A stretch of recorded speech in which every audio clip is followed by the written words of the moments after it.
Muy bien. Pues buenas tardes, queridos compañeros y compañeras. Sí, escribe WhatsApp web. Dentro del Aquí formación. te parece. ¿Lo has visto? Sí. Bueno, decía que buenas tardes, compañeros y compañeras de JICA. Bienvenidos a este programa a este Zoom que hemos organizado de formación dentro del programa de actos que teníamos previsto para este ejercicio desde el Departamento Formativo de JICA. Hoy tenemos una formación con una empresa que lleva colaborando muchos años con nosotros. Hoy la formación la protagoniza la empresa TASA, que tiene un recorrido de más de 30 años. Ellos presumen de valorar a precios reales de mercado, evitando la inercia de subidas coyunturales que no sostenibles en el tiempo. Realizan valoraciones de bienes inmuebles, patrimoniales, de empresas y fondos de comercio, con fines contables y fiscales, con finalidad administrativa y judicial, y valoraciones de maquinarias e instalaciones. O sea, no solo nos limitamos a la valoración inmobiliaria. Hoy van a estar con nosotros pues, dos grandes pesos pesados de esta empresa, como es Adolfo Sicilia de Oña, que es el director gerente de TASA, y Jesús Rojas Sierra, que es el jefe del departamento técnico. Bueno, así como nuestra queridísima María José Beristain, a la que agradecemos ahora públicamente y siempre desde el corazón los esfuerzos y los desvelos que se ha tomado siempre con nosotros. María José, que te agradecemos la verdad lo que haces por JICA. Bueno, la jornada, la ponencia, vamos a tener una primera parte donde vamos a hablar de VPO, donde se va a hablar de alquileres, de suelo no urbano y urbano no consolidado y valoraciones de negocios. Y luego tendremos un tiempo para las dudas y preguntas que las trataremos al final de las ponencias. Muchas gracias a TASA por esta formación y también por el acuerdo que mantenemos todavía vivo con vosotros. Así que, sin más, porque lo importante lo tenéis que decir vosotros, le dejo la palabra, creo que comenzará Adolfo. No sé si... Empiezo yo. Así es, Eduardo. Bueno, gracias por tu introducción. En primer lugar, dar las gracias a JICA y a su junta directiva en concreto por su esfuerzo y por permitirnos pasar esta tarde, este rato con vosotros para esta jornada de formación que hemos preparado. También, aunque sea barrer un poquito para casa, también tengo que agradecerle a María José el esfuerzo que ha hecho por organizarla, porque sé que lo ha peleado y la pelea con cariño, la pelea con ilusión y ella tenía muchas ganas de por fin juntarnos un poco a todos. Bueno, pues comenzar diciendo que ya desde hace muchos años, tanto TASA, que es como se nos conoce como Cocotasa, que es una consultora que montamos también hace varios años, llevamos enfocando nuestro trabajo dirigido fundamentalmente a colectivos profesionales, como es el caso vuestro. Tenemos firmado convenios con todos los colegios de abogados y prácticamente todos los colegios de economistas de Andalucía, con las asociaciones de agricultores, en definitiva, con cualquier tipo de colectivo profesional. ¿Por qué? Pues bueno, porque teníamos pensado que lo mejor para poder dar un trabajo que satisfaga las necesidades de todas las personas es conocer las necesidades de cada colectivo, conocer cuáles son sus intereses, conocer cuáles son el servicio que le podemos ofrecer y adaptarnos de la mejor forma posible a esos servicios. Con JICA tenemos desde hace muchos años convenios firmados, pero también somos conscientes que estos convenios, si no se le da un dinamismo, si no los convertimos en convenios dinámicos, pues de poco sirven, ¿no? Se quedan en la firma y poco más. Yo sé que con JICA ha habido una intensa actividad a través de María José con vosotros y aparte de eso pues ya queríamos entrar con cursos de formación o cualquier otro tipo de actividades que podáis organizar en el futuro y nosotros podamos estar ahí, pues bueno, patrocinando, colaborando, en definitiva, lo que se trata es de conocernos y intensificar nuestras relaciones. De las poquitas cosas buenas que tiene esta situación sanitaria mala que estamos pasando es que hemos potenciado este tipo de reuniones, ¿no? Este tipo de reuniones a través de sistemas informáticos que nos permite ser mayor facilidad de convocatoria, de reunión y de comodidad, evitando traslados y facilitando la mayor asistencia posible.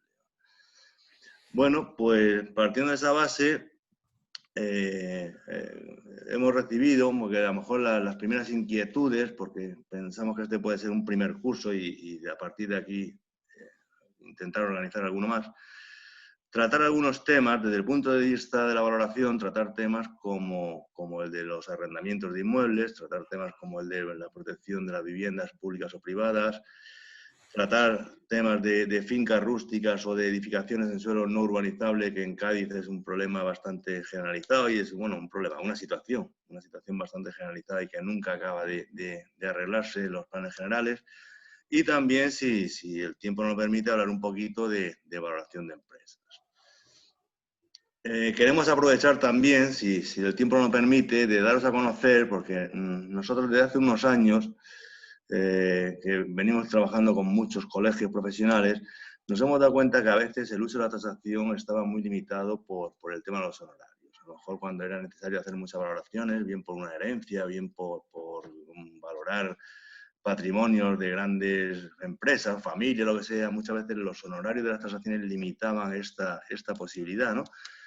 Y lanzamos un producto desde una empresa, desde la consultora nuestra, Cotasa, que son los informes de asesoramiento, que son informes que con el mismo rigor profesional que se hace las tasaciones, hacemos valoraciones de todo tipo de inmuebles y de todo tipo de activos, ¿no? Y con unos precios bastante asequibles. Y hoy, si da tiempo, os queríamos incluso enseñar algunos ejemplos de estos tipos de informes para que los conozcáis y si alguna vez estáis interesados en utilizarlos, pues lo podáis utilizar. Pero vamos, es que su coste, como no va dirigido a los bancos, pues su coste nos permite ser bastante más asequible que una tasación típica de la orden ECO. Estamos hablando a lo mejor de un coste inferior en un 60%, ¿no? O sea que no es una cuestión menor.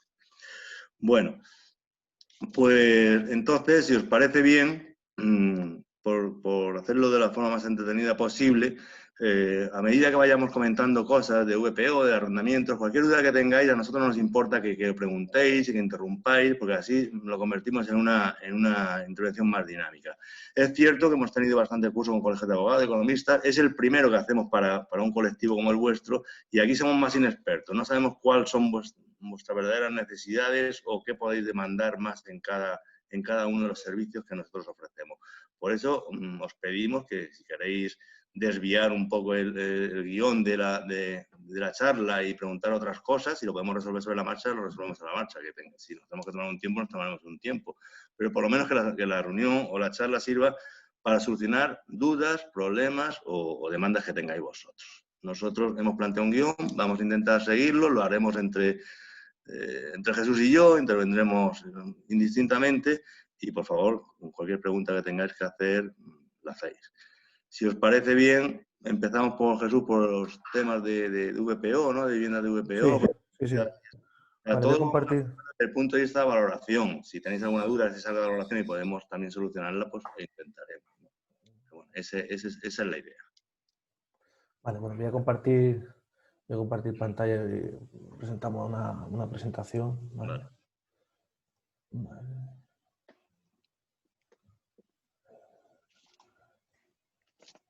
Vale. Bueno, recogemos aquí los principales, los puntos que iríamos viendo a lo largo de la tarde, ¿no? Si acaso vamos a cambiar un poco el orden. En el principio, bueno, recogemos puntos como son valoración de empresas, el cálculo de VPO, hablaremos también de fincas rústicas o inmuebles que se encuentran en suelo no urbanizable y también alquileres de viviendas, ¿no? Entonces, si os parece, empezamos por VPO. A ver, un segundo. Yo no veo bien la pantalla. Vale. Bien, bueno, en cuanto al cálculo VPO, bueno, esto es competencia autonómica. En el caso de Andalucía, bueno, pues existen unos módulos de VPO, los cuales fueron actualizados en este verano. En julio de 2020 se aprobó un plan que regula los valores máximos legales a nivel autonómico, ¿no? Un plan que va de 2020 a 2030.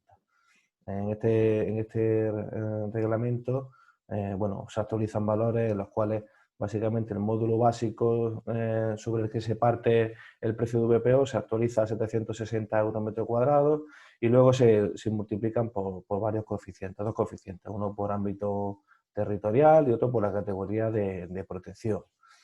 ¿Vale? Entonces, eso es novedoso, pues bueno, hasta ese momento el cálculo de VPO se organizaba por una calificación o por una categoría de municipios diferente y ahora se divide en 4 grandes grupos, ¿no? Grupo 1, que incluye pues, bueno, todas las capitales de provincia y municipios, con grandes poblaciones, como puede ser, pues en Cádiz tenemos Rota, bueno, por lo que veo, Cádiz y Rota son los que estarían solamente en el caso de Cádiz como grupo 1. Como grupo 2, pues aparecen núcleos como el Puerto de Santa María, San Roque, y tienen un coeficiente de 1,30. Grupo 3, 1,15 y luego el resto del municipio 1,4. El grupo 4, un coeficiente de 1,07. ¿No? Entonces, ¿qué módulo se aplica en una vivienda de VPO? Pues, siguiendo ese cuadro de municipios, tenemos unos regímenes que serían especiales, generales y de precio limitado, y en función del grupo en el que se encuentra, pues se aplicaría un módulo de VPO. Entonces, cualquier vivienda de VPO de obra nueva tendría estos valores, ¿no? Y bueno, de ahí no hay, bueno, son fijos. ¿Qué pasa en viviendas para segunda y posteriores transmisiones con cierta antigüedad? Pues cuando tienen menos de 15 años se siguen aplicando los mismos valores de obra nueva, que serían los que aparecen ahora mismo en el cuadro, y cuando superan los 15 años desde que obtienen la calificación definitiva, todos los precios se asemejan al último punto, al de precio limitado, al cual los valores de VPO son más altos. ¿Vale? En el caso de un grupo 4, pues tendría un valor de 1.626,40, grupo 3, 1.748 y así sucesivamente. Este precio se aplica a superficie útil de la vivienda. Una vivienda tendríamos tanto superficies, tanto como construidas con zonas comunes y útiles. Y en el caso de VPO siempre se aplican estos módulos a precio de superficie útil. En el caso de anexos, se aplica el 60% del precio de la vivienda. Entonces, una vivienda que tenga un valor máximo legal de 1.626,40 se le aplicaría el 60% a los elementos anexos. ¿Vale? En caso de un garaje, trastero, se le aplica el 60% del precio máximo legal de la vivienda. Existen límites de superficie en cuanto a garaje y trastero. Un garaje tendría un precio tope, o sea, una superficie máxima aplicable a una VPO de 25 metros cuadrados, útiles. Esa superficie incluye parte proporcional de zonas de rodadura. Y a efectos de trastero, la superficie máxima útil serían de 8 metros cuadrados.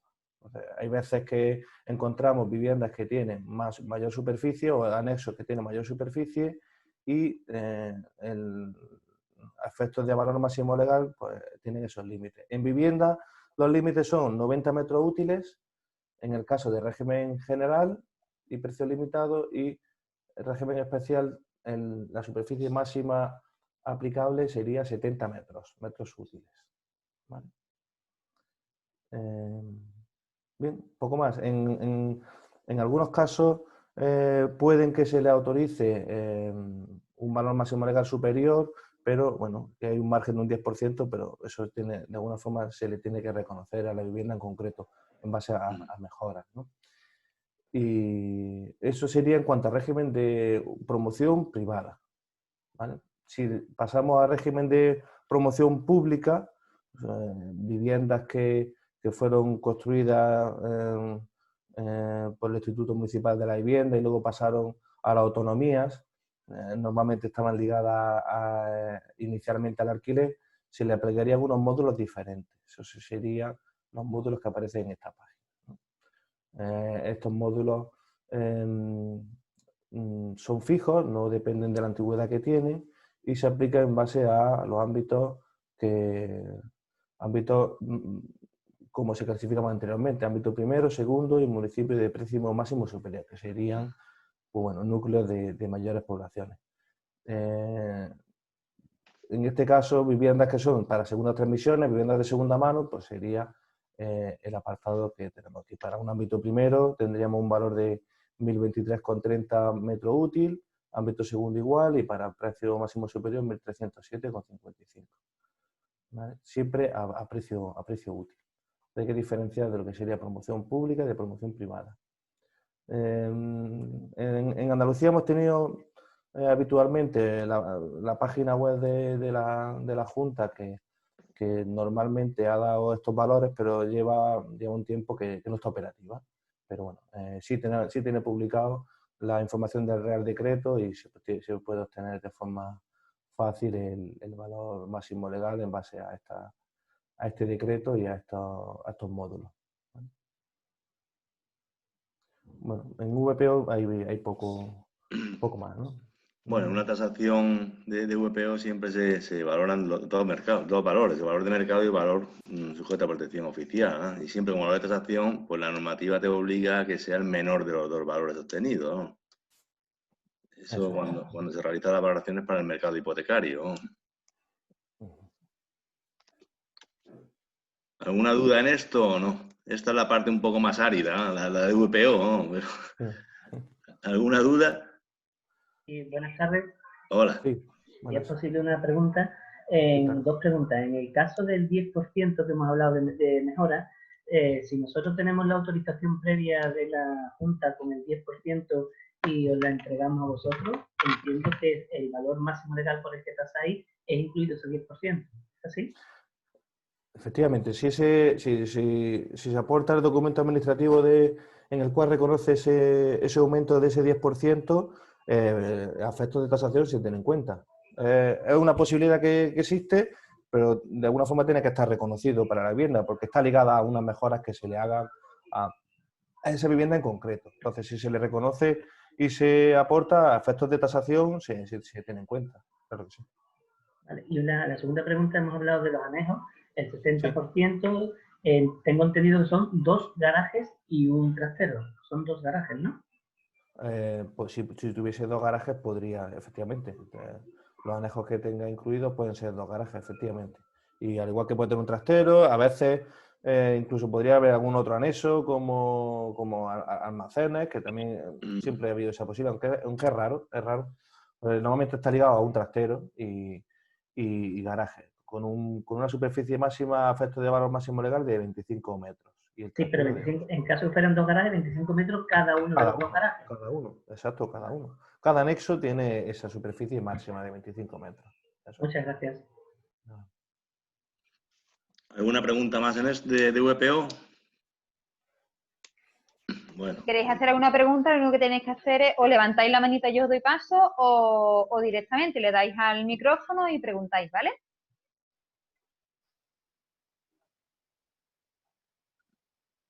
¿No hay más preguntas de VPO? ¿Ves alguna manita, Lola? ¿Ves alguna manita o no? Ninguna manita. Seguimos. Está todo muy claro. Vamos entonces a hablar un poquito de arrendamientos urbanos, que es algo más entretenido. Ya como vamos a hablar de arrendamientos urbanos, vamos a hablar de fincas rústicas o de suelo no urbanizable o de otras valoraciones, sí me gustaría hacer una premisa previa. Existen 2 tipos de valoraciones. La valoración es el valor de mercado o las valoraciones que hagamos fuera del mercado hipotecario y las valoraciones que se hagan como para garantía hipotecaria, o sea, para la financiación de los bancos con garantía hipotecaria. Y es una diferenciación importante porque hay bastante, como veremos, hay bastante más diferencias de la que creemos. Bueno, en la valoración de los inmuebles que están arrendados se rige o tenemos que tener en cuenta la ley de arrendamientos urbanos, lo que se conoce como la famosa LAU.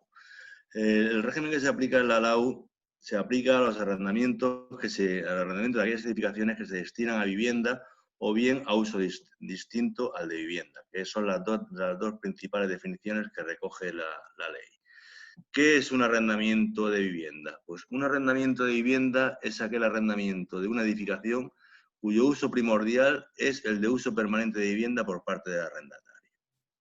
Es muy importante porque esta es la clave fundamental en la determinación del tipo de alquiler, que sea uso permanente de vivienda o no sea uso permanente de vivienda. Lo veremos más adelante, pero a lo mejor una vivienda para de veraneo, para temporada, de estudiantes, de lo otro, eso no tiene la consideración de uso permanente. O sea, sería uso permanente la residencia del arrendatario de la vivienda. Significar que en estos arrendamientos de vivienda, si se produce un arrendamiento de un garaje, de un trastero o cualquier otra dependencia que se considere accesoria a esa vivienda, tiene la misma consideración y se le aplica la misma normativa que a esa vivienda en concreto. Hasta es posible que se trate de un garaje o un trastero que no esté en el mismo edificio, que esté en el edificio colindante, pero se ligue al arrendamiento de la vivienda, tendría el mismo tratamiento que el de la vivienda. No necesariamente tendría que estar incluso en el mismo edificio. Y por el contrario, uso distinto del de vivienda es aquel arrendamiento de toda edificación que no tiene ese uso permanente de vivienda. En concreto, pues todas aquellas edificaciones que se realizan actividades industriales, comerciales, artesanales, profesionales, recreativas, asistenciales, culturales, docentes o cualquier otra que se celebre, con independencia de las personas que lo celebren. Esa es la diferencia fundamental en el tratamiento de las dos tipologías de arrendamientos. Es curioso porque si nos vamos a la definición de uso distinto de la vivienda, tanto las plazas de garaje como los trasteros estarían fuera del uso distinto de la vivienda, estarían fuera de las dos clasificaciones, ¿no?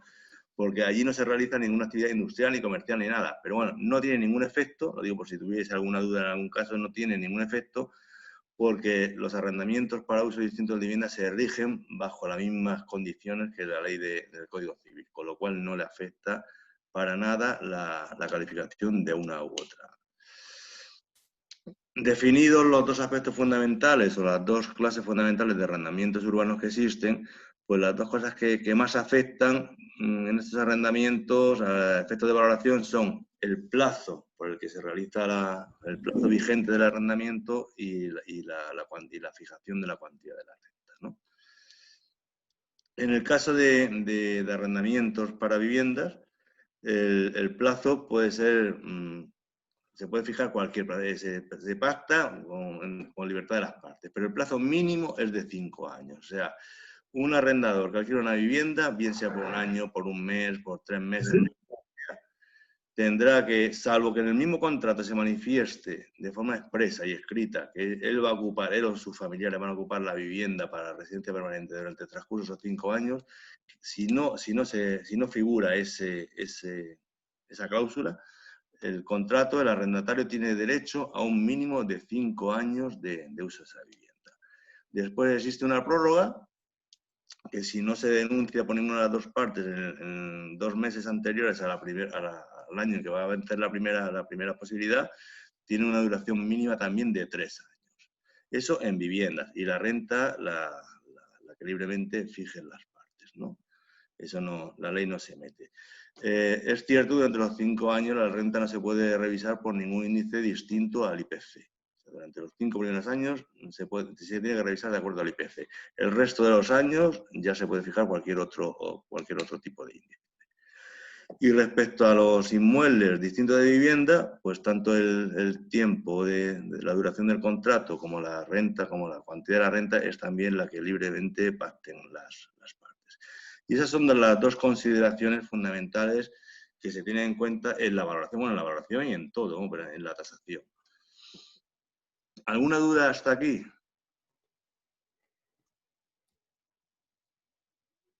Bueno, pues esa es la diferenciación fundamental entre vivienda y lo que no es vivienda. ¿Qué nos podemos encontrar en la calle a efectos de valoración que pueda ser distinto a lo que estamos comentando? Pues los contratos anteriores a esta ley de arrendamientos urbanos. Y aquí también tenemos que diferenciar que sean contratos de vivienda o contratos distintos para uso distinto del de vivienda.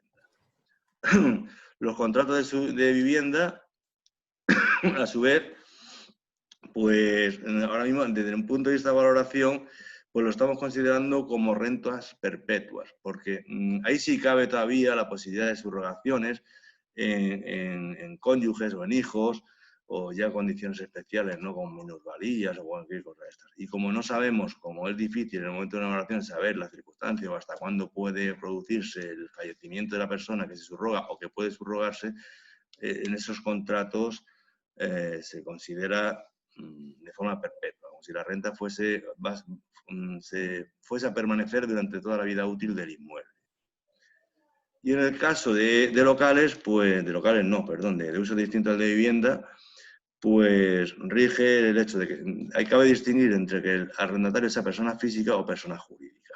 Si es persona jurídica, eso ya las disposiciones transitorias de la ley marcó unas fechas que ya están vencieron, si no me equivoco, en el 2015, ¿no, Jesús? Fue cuando vencieron los... Sí, claro, son 20 años desde enero de 1995, entonces en en 2015 vencieron ya todos esos contratos, ¿no? Exacto. Entonces ya eso se sujeta a la nueva ley. Y personas físicas estamos en lo mismo que para uso distinto de vivienda. Como se desconoce un poco la situación de las subrogaciones, en el momento de la valoración pues consideramos también que es una renta perpetua durante la vigencia durante la vida útil del inmueble. Y esas son las premisas fundamentales que se tienen en cuenta en la forma de valoración. Ahora sí, quizás Jesús te convendría aclarar un poco cuál es la normativa que nosotros aplicamos a la hora de valorar estos inmuebles, ¿no? Bien sea vivienda o bien sea, porque aquí a la hora de la valoración hasta es distinto, la forma de valorar es distinta según que el local se destine al alquiler o no se destine al alquiler. O sea, si hay un local que no se destina al alquiler, que tiene el propietario y no ni destina, ni hay indicios que lo vaya a destinar, se valora de una manera. Si está alquilado o se va a destinar al alquiler, se valora de otra. Entonces, ahora ya Jesús aclarará eso. Sí, Antes de empezar tú, vuelvo al origen de lo que he dicho. Vale. Todo esto que está hablando de los contratos, es obligatorio tenerlo en cuenta para valoraciones con finalidad de garantía hipotecaria. Para una valoración particular, para una herencia, para una separación, para cuantificar el patrimonio de una empresa, de una familia, de cualquier persona que esté interesada en hacer una valoración de sus bienes, no es necesario tener en cuenta los arrendamientos, ¿no? Se pueden tener o no se pueden tener, o lo podemos tener en cuenta por asesoramiento al cliente, ¿no? Pero no es obligatorio el cálculo de estas rentas. En garantía hipotecaria sí es obligatorio, en garantía hipotecaria por la tasación es el menor entre el que se obtenga en función de esta situación arrendaticia y el que se obtenga considerando la vivienda libre de inquilino. Pero cuando no es garantía hipotecaria tenemos plena libertad para considerar estos contratos o no considerarlos. Normalmente lo consideramos desde el punto de vista de asesoramiento al cliente y después nos inclinamos por dar un valor de mercado el que nos parece más real que de los obtenidos, ¿no? como asesoramiento. Y ahora, si no hay más preguntas, pues Jesús ya concreta un poco cómo se traslada esto a la valoración hipotecaria, ¿no? Que es la que tenéis vosotros en cuenta a la hora de financiar inmuebles.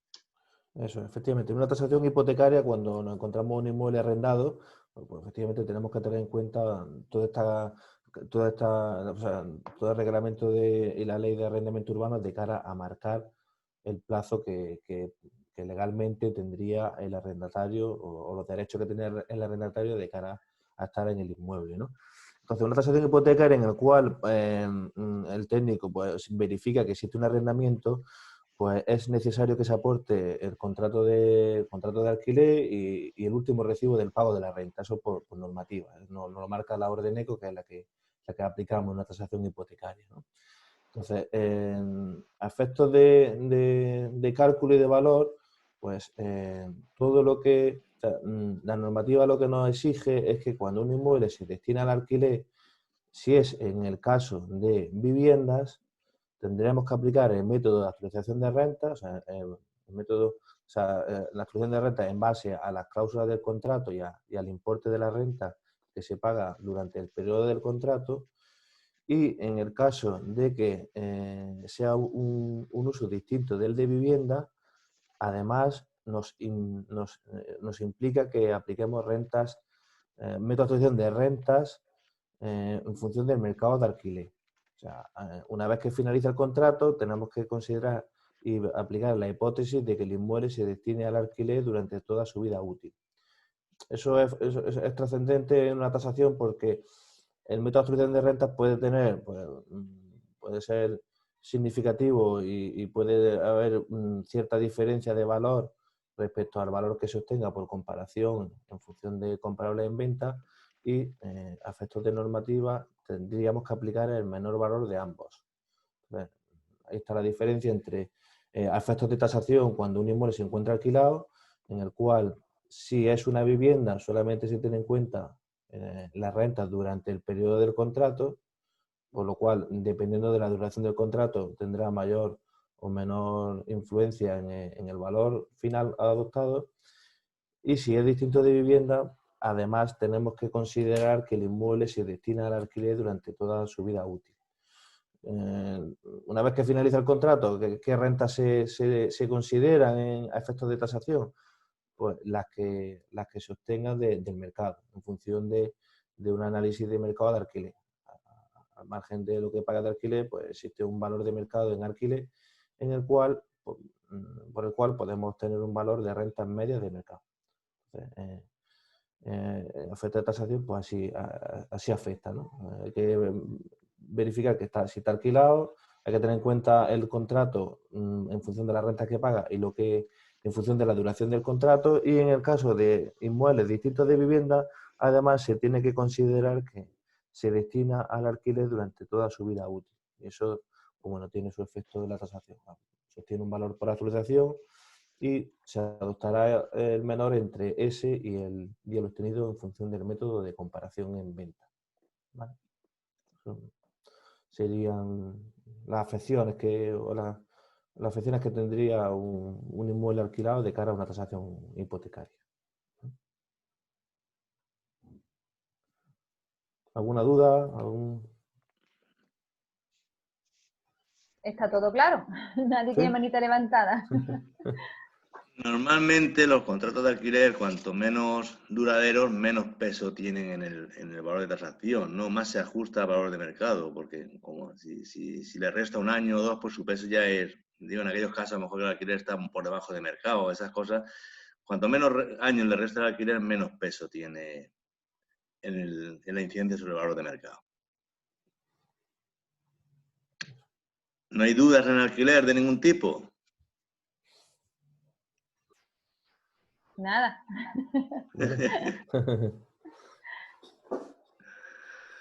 Pues mejor. Vale, pues, pero con lo expuesto, ¿tenéis clara ya la distinción entre los distintos tipos de arrendamientos que pueda haber, no puede haber y cómo afecta la valoración, ¿no? Es que tampoco hay mucho más. Es que ahora mismo la nueva ley de arrendamiento urbano está bastante más clara en este sentido, ¿no? Hola, buenas, yo tengo una pregunta. Sí. A la hora de valorar, a la hora de valorarlo y tener en cuenta los alquileres, ¿de qué manera se hace? Sí, como yo, por ejemplo, una casa vale 200.000 euros y si no tuviese renta, pero si tiene una renta antigua o una renta actual, ¿de qué manera hay coeficientes para cambiar el precio o no?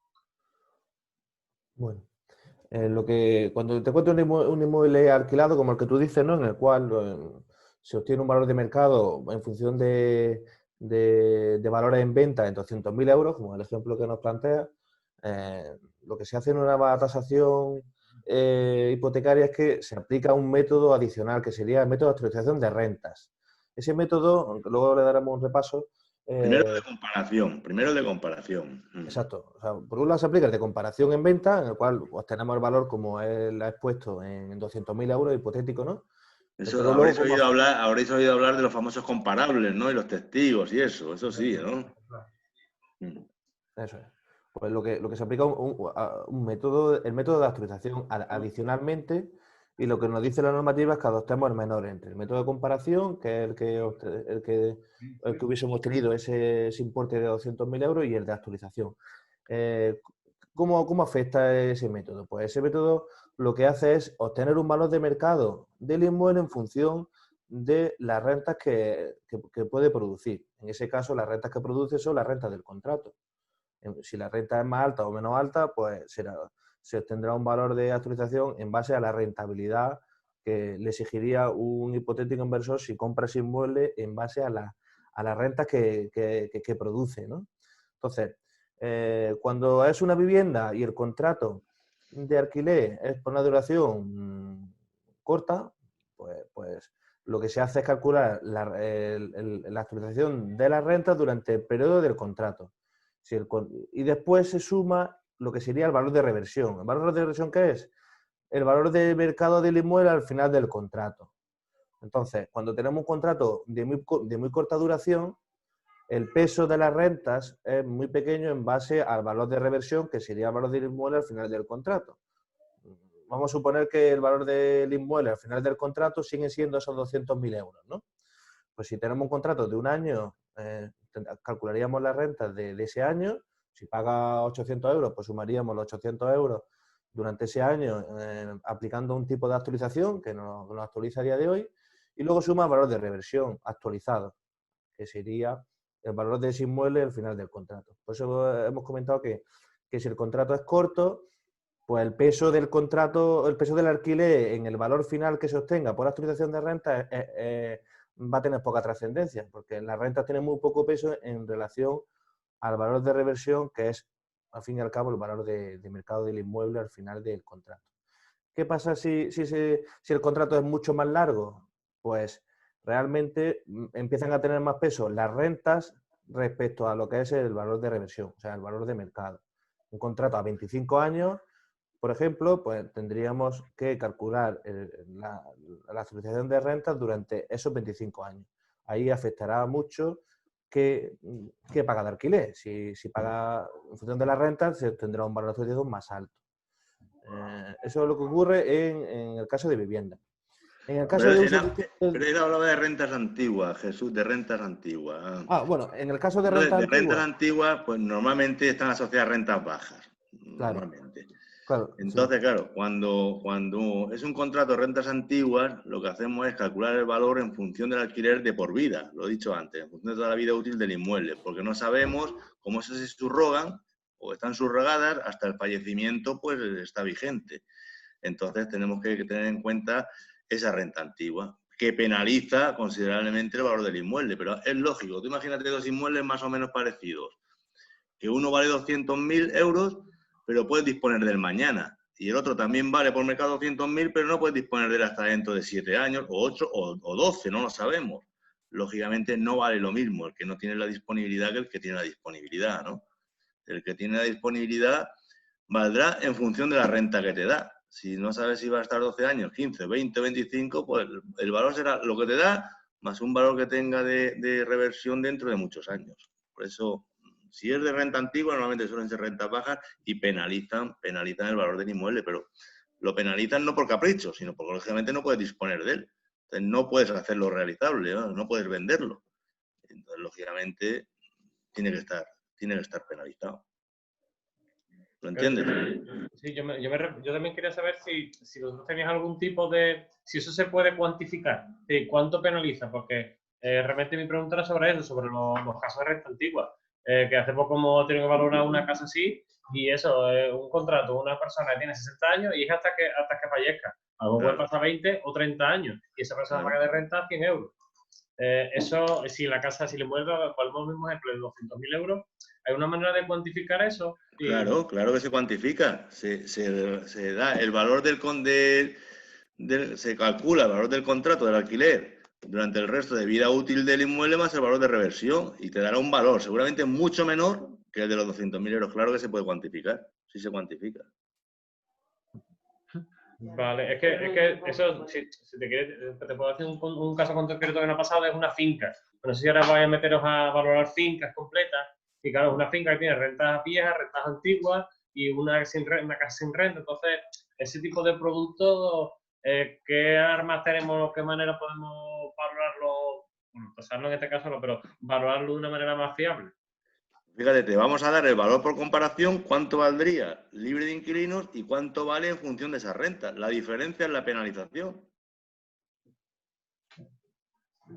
Es fácil cuantificar la diferencia entre su valor supuesto libre de inquilinos y su valor en función de lo que pagan los inquilinos. Sin ningún tipo de problema. Eso se hace en todas las valoraciones que se aplican estas reglas. Sí, al final sería aplicar una fórmula de cálculo que suma los ingresos durante el periodo de la vida útil, se actualiza con un tipo de actualización y luego suma el valor de reversión. Es una operación matemática, que aplicándola pues obtiene el valor, vamos, relativamente fácil. Más pegas de esto.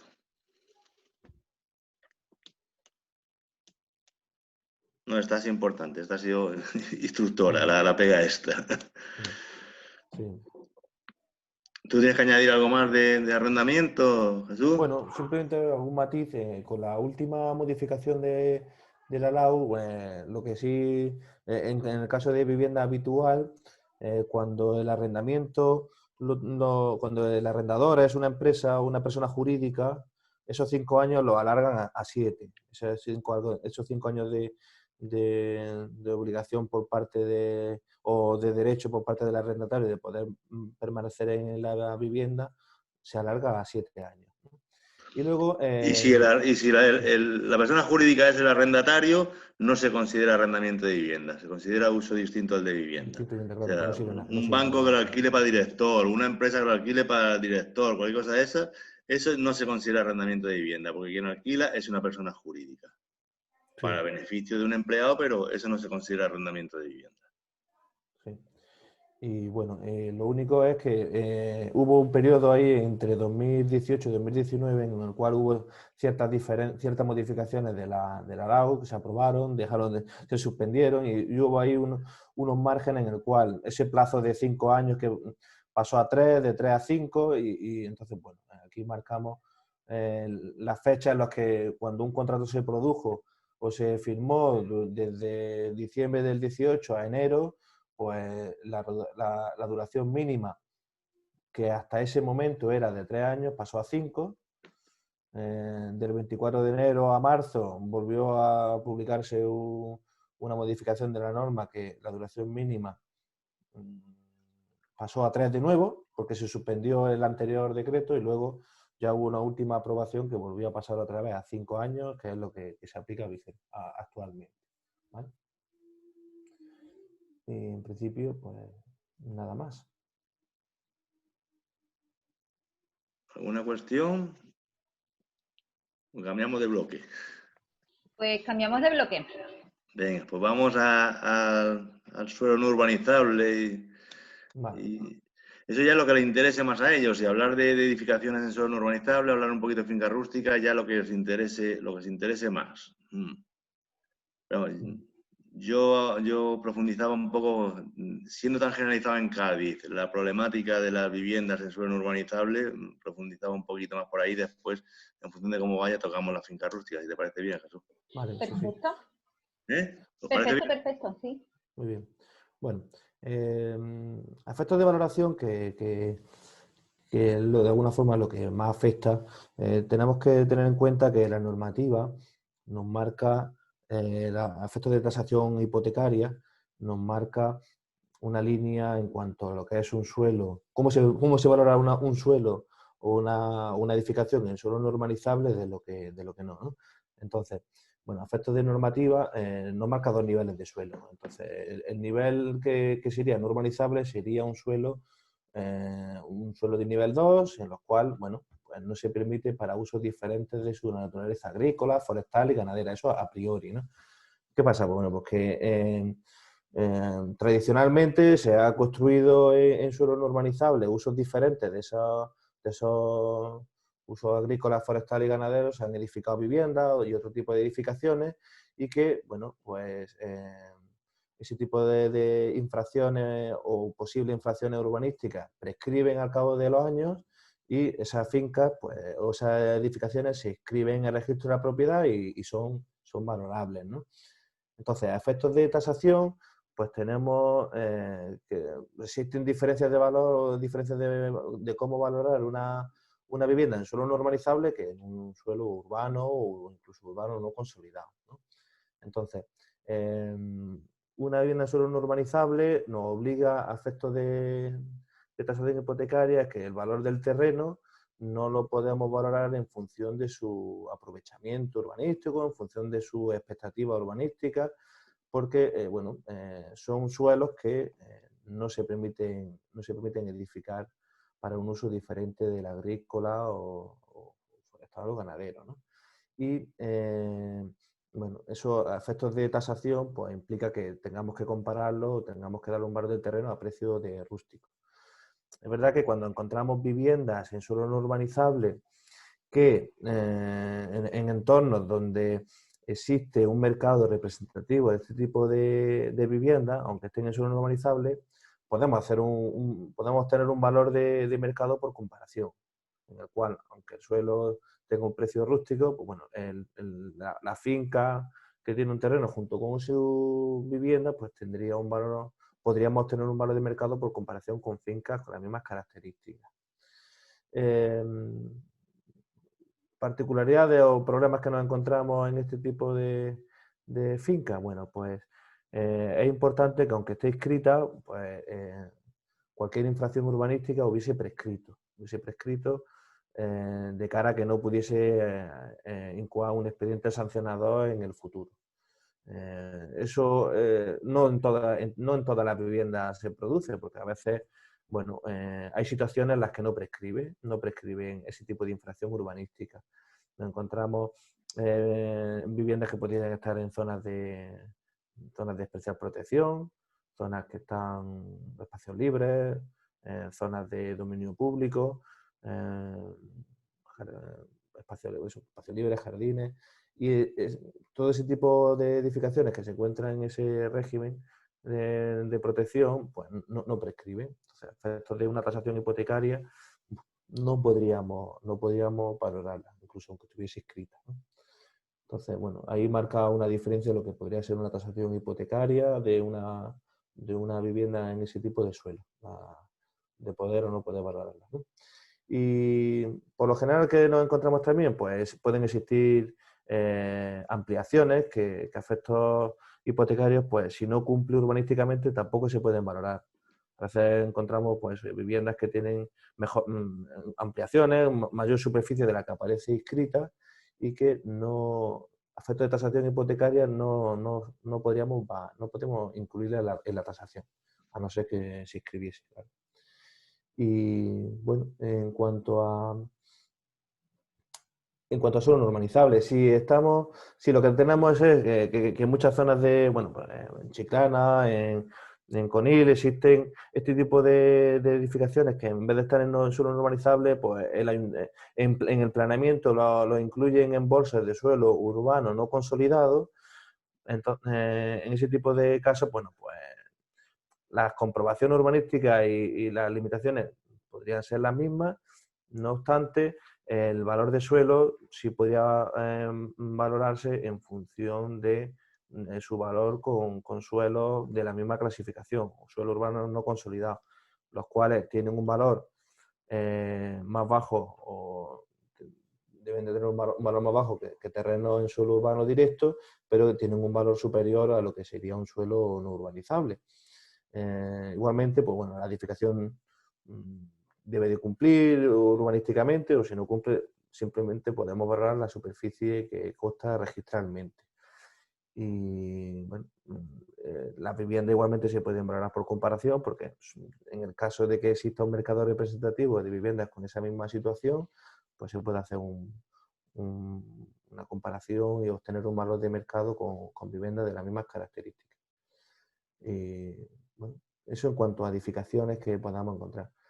Eso difiere de lo que sería una finca rústica. Una finca rústica tendría que ser un terreno en el cual sea susceptible de explotación agrícola o agraria.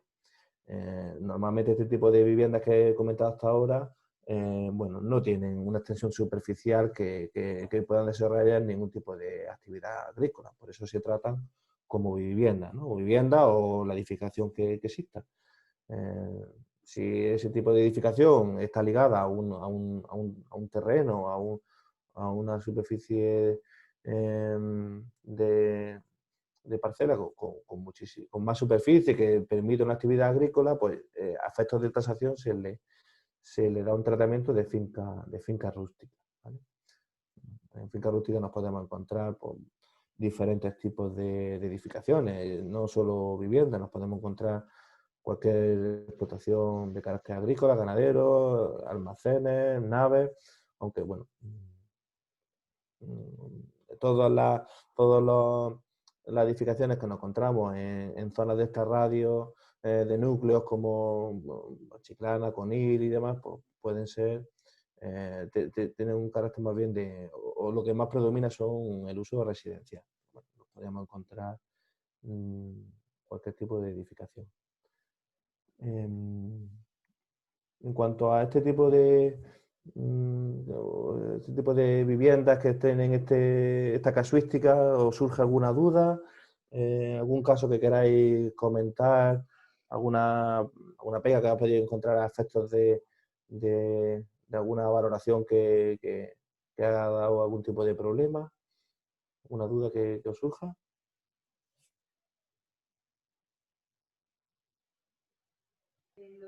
¿No presentáis algún caso que...?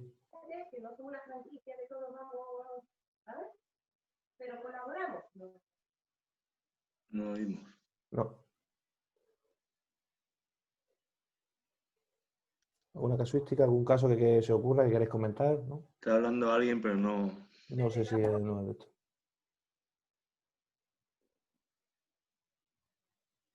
No. ¿Eh?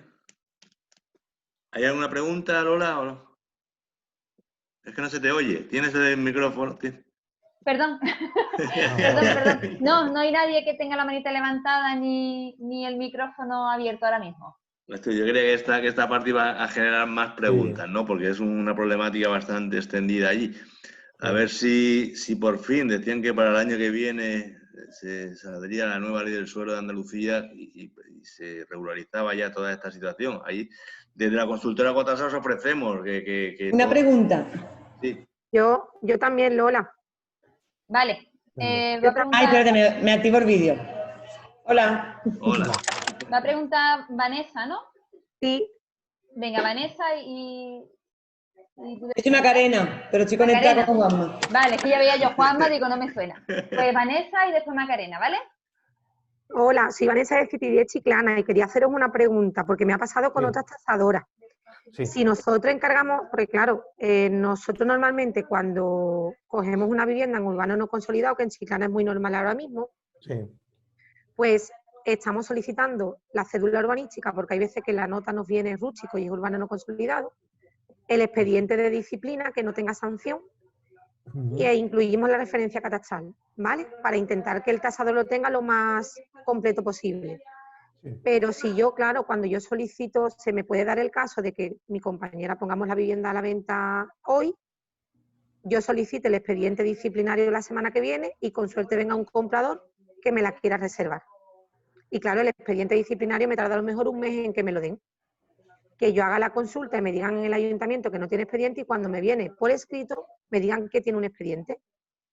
Vosotros la tasación, si tiene un expediente antiguo del 90 y poco, o que hayan pasado más de 4 años, ¿vosotros la tasación no me la daríais por válida, me la condicionaríais? ¿O como no es un expediente antiguo, mi tasación saldría con una advertencia? O... Ten en cuenta que un expediente sancionador, o sea, cualquier infracción urbanística prescribe a los 6 años.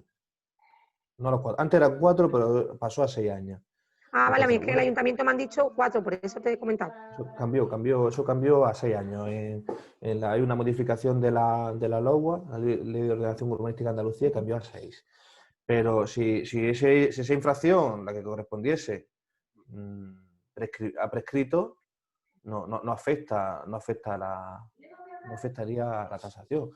Lo importante es que no exista, o sea, que haya prescrito cualquier infracción urbanística. Eso implica que la vivienda tenga que tener más de 6 años o que cuando eran el plazo de 4 años ya prescribiese y que implica que no esté en ningún tipo de suelo que no prescriba, como he comentado hace un momento, que no esté en suelo protegido, de especial protección, en zonas de parques, jardines, en zonas de... Sí, que sea un... público, todo ese tipo de viviendas que están en esa situación no prescribe, ahí es donde hay un problema, ¿no? Pero cuando no está en esa situación, la infracción urbanística ha prescrito, bien porque tiene más de 6 años de antigüedad o bien porque la infracción que se penalizó o el expediente sancionador que se le abrió se finalizó y ha prescrito esa infracción o ese expediente, pues igualmente no afecta, o sea, puede ser objeto de tasación. Pero también puede ser que el expediente sea antiguo pero no haya prescrito porque haya habido actuaciones, ¿no? Mientras haya habido actuaciones, interrumpe la prescripción. Aquí lo que nos dicen en Chiclana es que tú, si esto es del año 95, por ejemplo, y han pasado los años, tenemos que solicitar la caducidad de la acción. Claro, solicitar la caducidad de la acción, estamos hablando de que ahora estaban diciendo que iban a correr un poco más, pero el año no hay quien te lo quite. Entonces, claro, si tú tienes una vivienda, si tú tienes una vivienda a la venta, tienes un comprador que la quiere y ahora tú pides un expediente y te vienes con la sanción, claro, si a mí me dicen es que eso no se puede tasar, ¿dónde tenemos el problema? Porque si me condicionan la tasación, el banco no me da la hipoteca. Claro. Entonces, si tú me dices, no, si es algo del 95, yo te puedo decir, yo tengo presentado, porque claro, para solicitar la caducidad, a mí me piden que un arquitecto me haga un proyecto de final de obra, digamos, para que lo presente en el ayuntamiento. Pero el ayuntamiento está tardando 6, 7, 8 meses en contestarte si te da la caducidad o no te la da. Entonces, claro, yo sí, pues tú dices, bueno, yo la solicito, se le dice al cliente que se solicita, pero yo hago mi tasación, en todo caso me ponen una advertencia, bueno, pues el banco con la advertencia no me pone problema. Lo malo es que me aparezca el condicionante. Pero la infracción del 95, ¿a qué se referiría? O sea, es que no, te he puesto un ejemplo, me refiero, que normalmente cuando vamos a pedirlo son infracciones antiguas, que no son del 2005 ni del 2020, son normalmente a lo mejor que en algunos casos ni los propietarios actuales se habían enterado que ahí había una sanción, sino es del anterior propietario a quien ellos le compraron. Sí. Entonces, claro, digo, en ese supuesto no habría problema, ¿no? Vosotros iríais a la visita, sería la tasación y saldría la tasación con el valor normal como si no lo tuviera el expediente. Tendríamos que tener, o sea, que esa infracción debería de estar tiene que estar prescrita. Si eso es comprobable, no habría problema. No debe de haber problema. Tendría que estar prescrita esa infracción, claro. Si ha habido alegaciones y se ha alargado en el tiempo y a día de hoy sigue vigente, entonces no. Pero una infracción del 95, bueno, habría que ver qué situación tiene. De todas formas, nosotros en Chiclana, la no existencia de expediente disciplinario no estamos teniendo problemas en plazos, ¿no? Perdona, es que no te he escuchado. La no existencia de expediente disciplinario no estamos teniendo problemas para la obtención, ¿no? De plazos. O sea, que se están tasando muchos inmuebles en aquella zona con esos certificados y no están tardando demasiado, ¿no? No, a ver, te tardan, ahora que estamos en Navidades, pues tardan un poco más, pero normalmente el mes no hay quien te lo quite. Vale. Que te contesten si tienes expediente o no. Porque ya te digo, ha habido casos de propietarios que nos dicen, no, si a mí nunca me ha venido nada. Y luego han ido al ayuntamiento y es que no es de él, es del año 85 o del año 90 y ellos compraron en el 2000. Claro, entonces el problema está, ellos están ajenos a eso, está claro que ya la vivienda ha prescrito, pero para que te pongan la caducidad, no es una cosa de un día para otro. Nos han dicho en el ayuntamiento que quieren agilizarlo, pero los 6 o 7 meses no hay quien te lo quite. Vale, pero es que lo de caducidad no. Yo pienso que estamos hablando de dos cosas distintas: la inexistencia de expediente y porque me ha dicho que el certificado del arquitecto, de superficie, de claro, eso es cuando hay una sanción y ya prescrito. Entonces, ellos te dicen, la única forma es, porque si tú no pides esa caducidad, a ti te va a salir que esa vivienda tuvo una sanción. Que el expediente se resolvió, tuvo sanción y se resolvió. Y se resolvió. Y eso queda ahí. No es que pues que ellos de oficio digan, venga, esto han pasado los años y lo quitamos. Tienes tú que solicitar que te pongan la caducidad. Entonces, claro, te piden que aportes documentación. Hay veces que han pedido a lo mejor que le aportes facturas de agua, de luz, de un montón de años. Otras veces te están pidiendo un proyecto de un arquitecto que vaya allí, que constate lo que hay. Entonces, claro, el problema te puede venir, como he comentado, que tú vayas a hacer una tasación y te encuentres después de emitir la tasación con ese problema. Claro, y que si tú me lo pones como condicionante, pues no tengo problema. O sea, como advertencia no tengo problema. El problema me viene que me lo pongan como condicionante. Ahí no podemos decir, si no tenemos acreditación de la inexistencia, es condicionante. Si tenemos una acreditación, es advertencia. O prescripción, o un certificado de que ha prescrito, pero claro, eso es lo que dice, que a lo mejor tarda más. Claro. Vale, gracias. No, comentaba que a ver si por fin ya el año que viene se aprueba la ley del suelo y se acaba con esta situación de estas viviendas, ¿no? Confiemos. Nosotros estamos ahí muy posicionados porque a través de la consultora Gotasa queremos hacer los AFOS de toda esta vivienda, que son los certificados estos de habitabilidad, para poder tramitarlo, para poder legalizarlo ante los ayuntamientos, ¿no? Claro. Y ahí podéis contar con nosotros para lo que necesitéis, ¿no? Perfecto, muchas gracias. Gracias, Vanessa. Macarena tenía otra pregunta. Dale al Sí, me voy. Macarena. Gracias, Vanessa. De nada. Aquí a todo, ¿no? Le doy a todo. Bueno, pues yo soy Macarena de Punto Gal Inmobiliaria. Mira, quería comentaros, hay una serie de metros mínimos para una finca rústica en la que se pueda hacer una vivienda, construir una vivienda y que se pueda tasar e hipotecar. No sé si hay 10.000 metros, 20.000 metros. Sí, mira, eso lo marca el planeamiento urbanístico. Hay una parcela mínima que marca en suelo normalizable y cada municipio en su planeamiento urbanístico lo marca. Lo que pasa es que a nivel de comunidad autónoma, en la Ley de Ordenación Urbanística de Andalucía exige que cualquier actuación en suelo normalizable lleve implícito un plan especial o proyecto de actuación. ¿Qué implica? Pues que cualquier edificación en suelo normalizable debe de estar ligado a su uso agrícola o ganadero o forestal, ¿no? Entonces, en Andalucía no se puede edificar en suelo normalizable una vivienda para un uso residencial. No sé, legalmente no se puede. Ahora, una finca rústica en el cual se justifica la necesidad de que la finca agrícola requiere de esa edificación, viviendas para trabajadores o cualquier otro tipo de edificación. Naves de apero, Claro. vivienda es muy rara, vivienda es Entonces, imposible. En la práctica, tramitar, construir una vivienda en suelo normalizable, pues está muy limitado porque debe de estar justificado y su uso debe estar ligado a la naturaleza rústica. Entonces, no hay... Hoy día no es posible. Otra cosa es lo existente. Lo existente sí se puede valorar, claro, siempre que haya, igual que antes, que haya prescrito, que haya pasado el número de años, todas esas cosas, ¿no? O sea, tendría que ser una vivienda que estuviera sujeta a poder dar cobijo, por decir de alguna manera, pues por ejemplo a los trabajadores de recolección de fresas, ¿no? Sí, exacto. Vale. Ahí es cuando se permite y previo proyecto de actuación que tiene que tener un informe favorable de la Junta de Andalucía, te permiten hacer esa edificación. Entonces, no es un trámite sencillo, es posible, pero tiene esa limitación. No es posible construir en suelo normalizable a partir de una superficie. Antiguamente sí. Hoy sí, ya hace muchos años. Anterior a 2003 y años atrás sí la normativa era diferente, ¿no? Por eso claro, el quid de la cuestión está en que eso que se hacía antiguamente, poderlo convertir ahora para la actualidad. O sea, que esa finca que tenga esa vivienda, podamos nosotros convertirla para que para que se tase y para que se pueda hipotecar, ¿no? Si ha transcurrido años y no tiene expediente, lo igual que antes, sí se podría. Igual, exactamente igual. Claro. Vale, ok. Pues muchísimas gracias. Y se ha escrito conforme a los trámites actuales, o sea, por prescripción urbanística, se puede recoger a un asimilado fuera de ordenación, que es un decreto que se ve la Junta, que se tramitan bastantes expedientes de ese tipo. O sea, existen mecanismos para poder inscribir y que sean valorables o hipotecables inmuebles que están en suelo normalizable, pero no se pueden construir desde cero a no ser que tengan ese uso agrícola. Un cortijo ya no se puede construir, eso era Y por ejemplo, en temas de terrenos no urbanizables, o sea, una vivienda que a lo mejor lleve ya pues 10, 12 años, aunque sea el terreno no urbanizable, que sea primera residencia para una familia.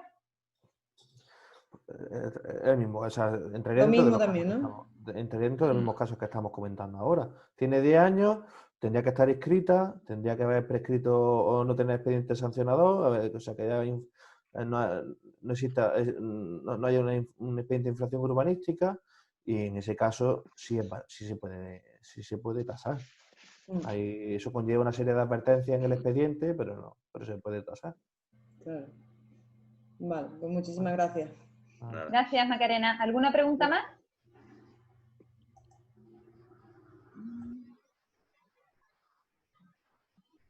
Pues sí, seguimos. Vale. Pues a ver cómo vamos de tiempo. Esto que estaba previsto, Lola, 1 hora y media más o menos y eso, Sí, ¿no? había previsto 1 hora y media aproximadamente. Vale. Bueno, vamos a pasar muy rapidito por valoración de empresas, simplemente para decirlo que existen, ¿no? Que existe y que lo hacemos, y vemos un poco los ejemplos de informes de asesoramiento que hacemos, ¿vale? Perfecto. Bueno, pues nada, ya en lo que se refiere a valoración de empresas o negocios, pues la verdad es que una economía cada vez más compleja y más dinámica, pues cada vez son más numerosos los casos en que es necesario realizar este tipo de valoraciones. Yo, por ser muy rápido aquí, decir que, bueno, que nosotros estamos bastante especializados en ese tema, valoración de más que de empresas, sobre todo de negocios, farmacia, administración de loterías, restaurantes, bares, negocios de familias o de empresas, pues sí se hacen bastante, ¿no? Entonces, simplemente decir porque existen fundamentalmente tres métodos para valorar este tipo de negocios. Los métodos estáticos, los métodos dinámicos y los métodos mixtos. Vamos a enumerar brevemente en qué consiste cada uno de ellos. Los métodos estáticos son aquellos que se basan, que calculan el valor de la empresa en función del patrimonio reflejado en el balance de la empresa. Es decir, el valor de las acciones, el valor de negocio se calcula en función de las partidas del balance. El activo de la empresa menos el pasivo exigible o bien la suma del capital más la reserva de la empresa. Esto es un método completamente estático que no tiene en cuenta la capacidad de negocio de la empresa o no tiene en cuenta la evolución futura de la empresa. Es como una fotografía de la empresa en un momento determinado y se calcula el valor en función de ese momento. Esto tiene diversas variedades. Tiene el valor contable, que es el que he comentado, el valor contable ajustado. El procedimiento es el mismo, nada más que a lo mejor se ajusta a valor de mercado los activos y los pasivos que figuran en la empresa, como puede ser si tiene edificios, si tiene terrenos o si tiene cualquier tipo de activo o mobiliario o vehículos, será el valor de mercado actual, se corrige aplicando el valor de mercado actual, o bien las deudas, pues si hay incobrables se ajustan y tal. O sea, es el mismo procedimiento, valor contable, pero ajustando al valor de mercado. Otro sistema de valor estático es el valor cuando una empresa está en liquidación, lo que se denomina el valor por liquidación. Esto solamente se aplica en los casos, pues, bueno, de concursos de acreedores y cosas de esas, que es aplicable a empresas en liquidación. ¿Y cuál es? Pues la suma del valor de la venta de los activos, del valor en venta de esos activos, menos las deudas que tenga la empresa. Y por último, el valor sustancial, que es la inversión que sería necesario realizar para constituir una empresa en características similares a la que estamos valorando. Estos métodos, la verdad es que se utilizan bastante poco por eso, por sus limitaciones, por su carácter estático. Se utiliza fundamentalmente, a lo mejor, en aquellas empresas que su actividad es la promotora, la inmobiliaria, que tienen suelos, que tienen promociones, eso sí, porque el valor de la empresa viene más determinado por el valor de esos suelos, el valor de esos terrenos que por los flujos futuros, ¿no? Entonces, salvo esos casos concretos, son de uso menor. En la actualidad, los métodos que más se utilizan son los métodos dinámicos, ¿no? Que son aquellos que valoran los flujos que genera la empresa durante un número de años determinado. Como, por ejemplo, decía la farmacia, ¿no? La farmacia, una administración de lotería, cualquier tipo de negocio. Si un negocio genera unos ingresos y unos gastos durante los años, lo que se hace es calcular a valor de hoy los flujos que ese negocio va a tener durante su vida útil, ¿no? Normalmente se considera un periodo de 10 años, 8 años, donde las previsiones son más reales, y a partir de esos 8 o 10 años ya se considera unos ingresos permanentes o un ingreso menos gastos permanentes para el resto de la vida útil del negocio. Y los métodos dinámicos están constituidos fundamentalmente por los flujos de caja, como he dicho. Aquí la clave, ¿cuál es? Pues saber calcular los flujos de caja, cómo se calculan, saber a qué tasa de actualización se tienen que traer al valor actual, que normalmente en función de la rentabilidad que le vamos a exigir al negocio, bien por la rentabilidad que le exigimos a nuestros recursos propios o bien la rentabilidad por recursos ajenos si tenemos que acudir a la vía de financiación, ¿no? Y también tener en cuenta la cuestión impositiva y la cuestión de financiera, de financiación, de apalancamiento financiero que pueda tener. Y por último, los métodos mixtos, que es una combinación de lo anterior, que eso habréis oído hablar del famoso método de los múltiplos, ¿no? Que es una práctica bastante habitual y rápida para calcular el valor de una empresa. en definitiva, lo que hace es multiplicar una cifra, ¿no? O bien la facturación anual, o bien la vida por unos coeficientes. En las farmacias normalmente, por poner un ejemplo, porque es lo que más valoraciones hacemos, si una farmacia factura 600.000 euros al año, pues normalmente se valoran multiplicando esos 600.000 euros por unos coeficientes que van desde 1,2 a 1,8, más o menos. Ahora, eso también van variando a lo largo del tiempo, ¿no? En función de la ubicación de la farmacia, del posible crecimiento, de la historia, del horario, de todo, ¿no? Pero nosotros siempre aconsejamos que estos métodos múltiplos no se realicen de forma individualizada, sino se combinen con los flujos de caja para que constituyan como una referencia, como una prueba de que el método que hemos obtenido por flujos de caja nos dé una cierta fiabilidad. En definitiva, estos métodos lo que hacen es valorar el negocio en función de las cuentas que presentan. ¿Nosotros cómo valoramos? Pues en función de como nosotros para valorar una empresa o cualquier tipo de actividad, lo que pedimos son los estados contables de los 3 últimos años, el balance, cuenta de resultados, y en función de eso hacemos unas proyecciones futuras y valoramos, ¿no? Son métodos fiables y que sirven bastante para lo que es el asesoramiento en estos casos y cada vez más, ¿no? Ahora ya, si tenéis alguna duda en esto, pues me la preguntáis, porque esto ya es... He querido hacer una introducción. Ya hablar de un método dinámico más concreto a lo mejor sería motivo de otro tipo de ponencia más lenta, ¿no? Pero sí podríamos a lo mejor ver, hemos traído 3 ejemplos de informe de asesoramiento, uno de una vivienda, otro de una finca rústica y otro de una farmacia, para que podáis ver físicamente cómo se traduce un poco lo que hemos estado hablando esta tarde aquí en un informe. O sea, si salvo que haya una pregunta, pasamos a eso, Lola, como tú me digas, ¿vale? No tengo manitas levantadas. ¿Alguien tiene alguna pregunta? Pasamos a los ejemplos. Venga, Jesús, ¿tienes por ahí los ejemplos? Sí, espera. Enseñamos vivienda primero y pasamos... Venga, como tú quieras, como tú quieras. Perdón, Lola, yo tengo una pregunta. Soy Álvaro. Sí. Hola. Venga. Hola. Hola. Mira, yo quería hacer una pregunta a nivel ya muy práctico. Vosotros cuando hacéis tasaciones, y quiero que me contestéis no lo que se debe hacer, sino lo que hacéis, ¿vale? Vale. Por ejemplo, tuvimos un inmueble que era una especie como de chalet, casa baja aquí en Cádiz, donde en el PGO estaba proyectada que una calle pasara casi por el medio, ¿vale? Entonces, claro, mi pregunta es, el tasador, en teoría, supongo, tiene la obligación de comprobar el PGO, ¿no? Y ver que hay una calle. Lo digo porque no fue con vosotros, ¿vale? Está tranquilo, pero yo en el tasador que vino, lo tasó como si no hubiera calle ni nada. Fue el segundo. El primero sí que se dio cuenta de eso, el segundo no. ¿Vale? Entonces, en teoría entiendo, igualmente, si por ejemplo hay una finca que está proyectada que se vaya a derrumbar, o sea, a derribar, supongo que es lo mismo, habrá que poner una advertencia o un condicionante o no. Sí, claro, a ver, una de las cosas que hay que hacer en una tasación hipotecaria es la comprobación urbanística. Eso implica verificar esa situación que estás comentando y comprobar que si está conforme a planeamiento, si no está, y qué implica, ¿no?, esa situación. Entonces, por supuesto que el primer tasador debería haber comprobado y haber visto que tenía esas circunstancias, ¿no? Y a ver qué ocurre, ¿no? Ese tipo de... Cuando ocurre eso en un planeamiento, pues implica que lo mismo lo expropia o lo compensa en otro ámbito, en fin, a ver qué ocurre, ¿no? ¿Qué tiene pensado el planeamiento hacer con... o qué define, ¿no?, en esa situación, ¿no? Si lo normal es que lo expropien o que luego a lo mejor está dentro de una bolsa de suelo urbano no consolidado y le compensan de alguna forma, en fin, pero que eso tiene que comprobarlo y tenerlo en cuenta en la valoración.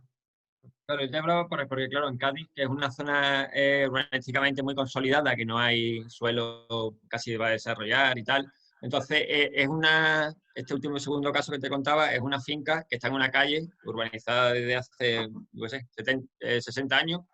Y entonces hay una finca que sí que por el Estado está muy vieja y tal, son varias, que sí hay proyectado que eso se derriba. Pero claro, eso es del PGO de hace 15 años. Entonces, claro, Sí, al no ver un PGO actual, pues yo entiendo que nadie piensa que eso no esté proyectado que se va a derribar. Y claro, pues... No, el planeamiento puede tener la antigüedad que tenga. Si es el vigente, el que hay que aplicar. Que la calle tarde en hacerse 5 o 20 años, no lo sabemos. En principio los planeamientos marcan unos hitos y unos plazos. No, pero él habla de una casa que se puede derribar para construir, ¿no? No, le pillamos una calle, el planeamiento lo permite. No. Está ya contemplado el derribo.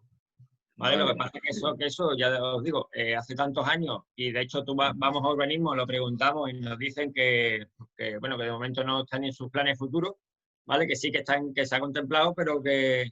Entonces, claro, nuestra duda es a la hora de comercializarla,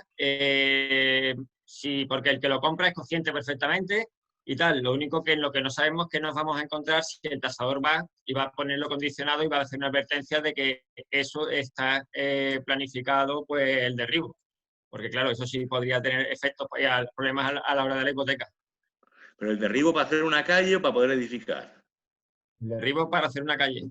Ah, vale. Lo que pasa, claro, se entiende lo que hablamos antes, que le compensarán o bien con una vivienda, con un justo precio, con lo que ellos consideren. Tendrán que expropiar y hay un valor de expropiación. El comprador es consciente y quiere.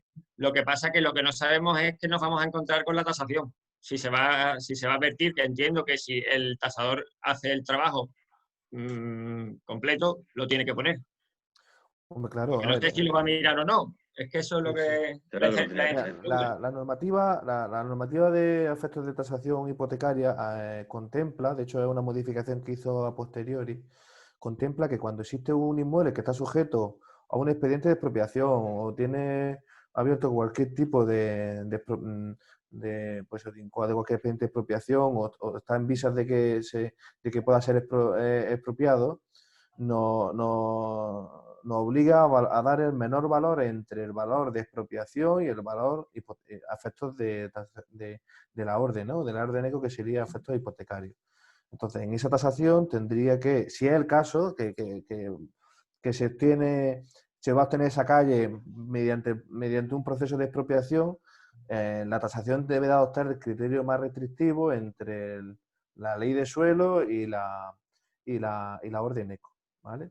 Entonces, si es una vivienda que se construyó conforme a planeamiento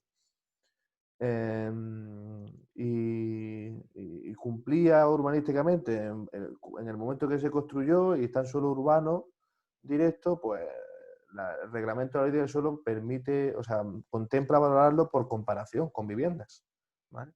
Lo que pasa es que esa tasación pues implica advertir esa situación urbanística y aplicar un criterio más restrictivo entre la ley de suelo a efectos de expropiación y la orden eco a efectos de tasación hipotecaria, ¿vale? Podría obtenerse esa calle podría estar dentro de una bolsa de suelo urbano no consolidado o urbanizable, y entonces ya no se expropia, sino se compensa. Entraría dentro de una junta de compensación. Lo que vale su inmueble se lo compensan en unidades de aprovechamiento, lo compensan en metros de techo en otra parcela, en fin, la casuística puede ser diferente, pero lo que está claro es que hay que hacer esa comprobación y tenerlo en cuenta en la tasación. Claro, o sea, vosotros daréis por método de comparación, le daréis el valor y después pondríais la advertencia, ¿no? Si se pone por expropiación, aplicaríamos, si es el caso que era urbano directo y la edificación cumplía con normativa, y lo que pasa que ahora el planeamiento ha proyectado hacer una calle en el futuro y se la van a expropiar pagándole lo que vale la vivienda, pues bueno, eso, el efecto hipotecario se puede tasar, pero implica advertir de esa situación, si es el caso. ¿Vale? Nada más. Gracias. Gracias, Álvaro. ¿Alguna pregunta más, alguien? Pues... ¿El ejemplo por ahí, Jesús? Sí. ¿Lo veis, el ejemplo? No. ¿Se ve? Yo no. No, estamos viendo todavía el resumen. Ah, vale, perdona. Entonces, espérate. Es que he cambiado de pantalla, pero creo que esto no ha cambiado. Espera un segundo. Comparto de nuevo. Muy rapidito ya, porque... ¿Ahora se ve el modelo? Sí, ahora sí. Vale. Bueno, este ejemplo sería de un asesoramiento, no sería una tasación. Esto no es para la garantía hipotecaria, esto es pues, para otro tipo de finalidades, ¿no? Entonces, pues consciente de la imposibilidad de todo el mundo poder acceder a los honorarios de una tasación, pues hemos lanzado ya hace unos años este producto. La verdad es que con los abogados lo estamos utilizando mucho y lo queríamos que lo conocierais por lo menos, ¿no? Sí. Sí, al final el contenido se presenta un contenido fundamental, no tiene todos los campos que marca la normativa afecta a una tasación, pero al final se contempla lo principal y lo que afecta a la valoración de... Más caso, sencillo, el tipo formal, pero con el mismo rigor técnico. Eso es.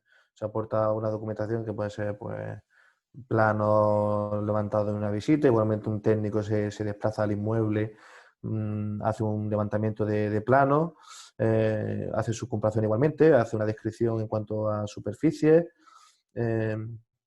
contempla pues estado físico, estado de conservación, si tiene un ascensor, ubicación, en fin, da un detalle del inmueble y pues, hace un análisis de mercado en el cual se detallan datos de oferta, demanda, precios de venta al contado de inmuebles similares, en el cual se detalla pues, valores del mercado representativo similar al inmueble que se está analizando.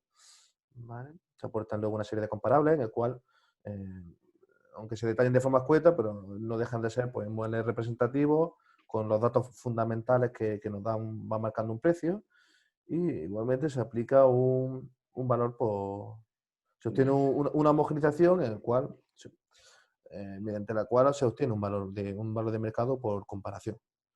¿Vale? En el cual, bueno, se aplican diferentes coeficientes en función de su situación, superficie, antigüedad, calidad, conservación, en fin, todos los coeficientes de homogenización que implique pues, o que afecten al valor de mercado del inmueble que estamos analizando. Y bueno, en pocas páginas pues, podemos tener un valor de mercado de un inmueble con el mismo rigor que una tasación, pero de forma más escueta o con los campos fundamentales, ¿no? Normalmente se incorporan fotografías, se incorporan planos de situación, croquis levantados en visita, ¿vale? Documentación catastral, documentación registral, ¿vale? Un informe más reducido, pero igualmente pues, con el mismo rigor para obtener un valor de mercado, ¿vale? Para cualquier otra finalidad que no sea hipotecaria, ¿vale? También esto nos permite estos informes, a lo mejor realizar informes de inmuebles que por diversas circunstancias, cuando no estén disponibles todavía, no se puede acceder al interior. También con una visita exterior también se hace. Eso es. Vale. Que no es como la tasación que o entra dentro del inmueble o no tiene validez, o no se puede ni emitir, ¿no? Con esto sí podríamos. Eso es. Vale. Si presentamos otro ejemplo, por ejemplo, de una finca rústica, ¿no? Sí. ¿Se ve? ¿Se ve ahora mismo? ¿Se ve el modelo? No se ve un valor de mercado vacío. De Vale, todas formas, si te parece bien, Lola, haremos llegar documentación de la charla de hoy, ¿no? Sí, yo se la mando a todo el mundo. Ahora. Vale, otro ejemplo de una finca rústica. Sí, ahora sí. Eso es, pues bueno, sería el mismo análisis. El análisis de una finca rústica es algo más complejo o implica un mayor análisis que quizá una vivienda, ¿no? En este caso, bueno, pues se analiza, se pone el ejemplo de una finca rústica con una superficie de 37 hectáreas registrales, 43 catastrales, la que se adopta. Bueno, y se hace una descripción de la finca, del acceso, descripciones de aspectos como climatología, orografía, en fin, el informe en este caso pues tiene un mayor contenido. Se trata de un inmueble porque tiene una mayor complejidad a la hora de evaluarlo. En este caso, pues bueno, si tiene un olivar, pues se explica qué tipo de cultivo tiene, características, marca de plantación, en fin, toda la casuística de la finca rústica. Que le afecta, ¿no? Aquí pues, igualmente se hacen análisis de mercado con comparables, igualmente, en el cual se obtienen valores en base a una homologación, pues se obtienen valores de comparación. En este caso incluso había otro uso, aparte de un olivar existe un monte, pues igualmente se analiza la superficie que corresponde al monte y se obtienen valores, ¿no? Tanto en este caso olivar de secano como de monte. En este caso igualmente analizamos, como hemos expuesto antes, una finca rústica. También se puede obtener un valor, o se obtiene un valor de mercado en base a la rentabilidad que da, ¿no? En base a la producción y las rentas que puede producir. En este caso, pues, bueno, da un rendimiento de cada cultivo y se puede analizar, se puede hacer un análisis económico y obtener un valor por actualización en función de las rentas que produce. En este caso, pues se hace igualmente ese análisis, ¿no? Se obtienen ratios del sector, en este caso de olivar, donde se da un rendimiento del producto que se obtiene, en caso de aceituna, pues se obtiene en función de ratios medios esos ingresos.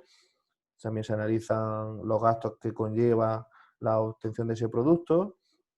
En función de esos ingresos, esos gastos, pues se aplica el método de actualización en base a un tipo de actualización y se detalla unos flujos de caja, ¿no? En este caso, pues se plantea unos flujos de caja durante un determinado plazo y en base a esos flujos se obtiene un valor por actualización. En este informe tendríamos dos valores. Bueno, en este caso también el monte se hace igual y al final obtendríamos dos valores de cada una de las partes, ¿no? Por el método de comparación un valor y por el método de actualización otro valor. Ambos valores podrían representar podrían representar lo que es un valor de mercado, aunque cada método sigue un procedimiento diferente. Ambos valores podrían representar lo que es el valor de mercado. Pueden ser, normalmente pueden ser más parecidos o pueden diferir un poco en función. Hay fincas que pueden ser más rentables que otras, pero a lo mejor el mercado está dispuesto a pagar más por ellas, ¿vale? Igual, bueno, pues esto sería un ejemplo de una finca rústica como asesoramiento. Igualmente, pues se exponen planos de situación, se ponen planos de acceso a la finca, planeamiento urbanístico, también se detalla en todas las valoraciones que hacemos, información catastral, registral, ¿vale? Fotos de la visita. ¿Vale? Bueno, pues esto sería un ejemplo de una finca rústica como asesoramiento, ¿vale? ¿Alguna duda o algún aspecto que queráis comentar? Vale. Y nada. Bueno, y por último, un ejemplo de una valoración de un fondo de comercio. Esto lo haremos llegar, normalmente será los datos del fondo que estamos estudiando y de los datos que tenemos de ese mismo sector a nivel nacional o a nivel provincial, depende ya de cada uno de ellos. Vale, más amplio, vamos, tampoco vaya explicando parte por parte, pero un no, poco. ya está, aquí pues bueno, un ejemplo de una valoración de un fondo de comercio. En este caso una farmacia. Eso es, una farmacia. Claro, bueno, pues se analiza el inmueble en base ¿Qué es lo que se va a valorar? ¿Qué base de valor vamos a aplicar o qué método vamos a aplicar? Eso es. Digo, no. Sí, la fecha de valoración. La documentación que utilizamos. Uh-huh. Lógicamente, para calcular los flujos tenemos que obtener pues, las ventas que hace a través de la información que nos da las compras de la farma en este caso, o lo de parafarmacia, todos los que tienen fiscal, porque nosotros tenemos que hacer la valoración en función de la documentación que nos aportan, lógicamente, ¿no? Y en función de eso, pues calculamos unos flujos y nos da el valor. Ahí más abajo también hacemos el cálculo de los múltiplos, porque tenemos datos, como en el sector se obtienen datos de las ventas de distintas farmacias en función de su facturación. Esto es un método de los múltiplos. Sí, aquí. Pero ahí habrá una tabla, sí. Baja, habrá una tabla más o menos de ahí están los coeficientes que se suelen aplicar en función de la facturación. Baja un poquito más. En función de la facturación de la farmacia, por los coeficientes, los mínimos y los máximos que están vigentes en la actualidad. Esto va cambiando, no se mueven demasiado, pero sí van cambiando poco a poco, ¿no? En función del número de farmacias que hay por zonas y todo eso. Entonces, hacemos esta operación, hacemos los flujos y damos el valor de la farmacia. Eso también haremos llegar a un informe, porque bueno, en esta materia la dominamos bastante bien también. Se da también información a nivel del sector, no solamente de la farmacia en concreto, sino del sector de la farmacia, la población y a nivel nacional, ¿no? Esos son los números concretos de esta farmacia y la tendencia del sector y cómo va evolucionando el sector. Y pues, ¿tú tienes algo más que comentar, Jesús? En principio no, pues las dudas que... Pues si hay dudas, ¿alguna pregunta? Hola. Hola. Sí. A ver, yo quiero preguntar e insistir un poco en el tema que ha tratado antes Álvaro sobre Cádiz, zona urbana, totalmente urbana. No sé si él hablaba del mismo caso o es otro caso distinto, pero es muy parecido.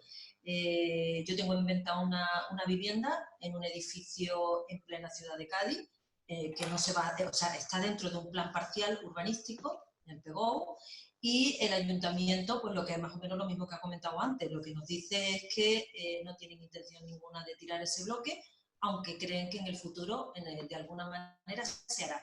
Han pasado el tema a Procasa.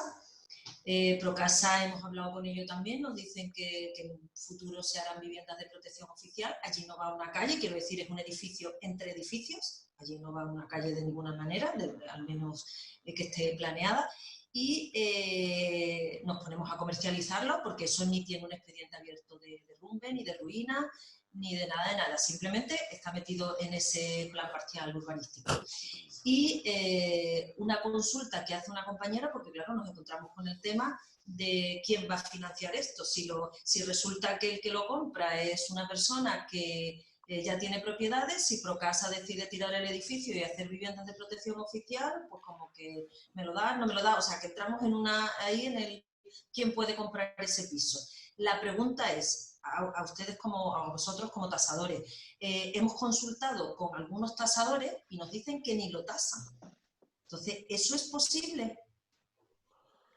Pues es que habría que ver qué situación urbanística, qué prevé el planeamiento con ese edificio. Es privado. Ahora mismo la propiedad es privada, ¿no? La propiedad, son propietarios de cada piso. Hay una división horizontal, un edificio, varios viviendas, pisos, y cada propietario, y hay una comunidad de propietarios. Entonces, bueno, lógicamente Procasa, la directora lo que nos dice es que llegado un momento determinado, si Procasa pretende construir vivienda, tendrá que ponerse de acuerdo con los propietarios, porque existen propietarios y una comunidad de propietarios. Estará sujeta a expropiación, entonces. ¿Cómo? Estará sujeta a expropiación. O a acuerdo, ¿no? O a compensación, claro. O a acuerdo con... Claro. Pero mi pregunta es, ¿un tasador no tasa eso hoy? Hoy que todavía, bueno, está ahí en el plan, pero está en el plan desde 1900 y algo, creo, y no se ha hecho nada todavía. Hemos consultado con algún tasador y nos dice que no lo tasan. Entonces mi pregunta es, ¿cuál sería la tasa o cómo sería esa tasación? ¿Sería condicionada? ¿Sería un valor menor? A efectos prácticos nuestros de comercializar esa vivienda y poder dar una información al comprador, ¿cómo sería esa tasación? Habría que ver porque urbanísticamente puede haber mucha casuística. Me has comentado que estaba dentro de un plan parcial. Plan parcial. Plan parcial implica que pues, su situación no es urbano directo. Perdóname. Te digo, sí. Yo creo que es un plan parcial en el sentido de que son cuatro números de la calle, 4 bloques, todos propietarios, que son muy antiguos, cuando los contiguos son viviendas de protección oficial, de planes anteriores que ya se han convertido en viviendas de VPO, ¿vale? Entonces, entiendo que es eso, el plan parcial, ¿no? A ver, un plan parcial es un planeamiento de desarrollo. Cuando un suelo que no es urbano directo, un suelo urbanizable o un urbano no consolidado, que no tiene condición de solar, se desarrolla mediante un planeamiento de desarrollo. Entonces, si ese planeamiento de desarrollo no se ha ejecutado, pues entonces no tendría carácter de suelo urbano directo, sino tendría un carácter de suelo urbanizable o urbano no consolidado, ¿no? Porque normalmente en zonas urbanas suele haber áreas de reforma donde edificios o viviendas o incluso zonas industriales que se quedan obsoletas, pues el planeamiento reordena esas zonas le da una clasificación diferente y a todos esos propietarios le asigna de alguna forma una cuota en el cual cuando se desarrollen cuando se desarrolle ese plan parcial, a esos propietarios pues le darán el aprovechamiento que le corresponda. Y si tienen viviendas, se las compensarán igualmente, ¿vale? Entonces, todos esos propietarios pasan a ser a tener una cuota de participación en el desarrollo de ese ámbito, ¿vale? Entonces, claro, cuando tú me dices un plan parcial, si es el caso en el que todavía ese plan parcial no se ha desarrollado, pues todos esos propietarios pasan a tener una cuota. Entonces, ¿cómo se valora esa vivienda? Pues sí, ya dependiendo, ¿no? Pero podrían ser una cuota de participación a ese desarrollo. Valorar se puede valorar. Ahora, ¿cómo? Pues dependiendo del caso, pues a lo mejor lo que se está valorando es una cuota en base a lo que se va a desarrollar en el futuro.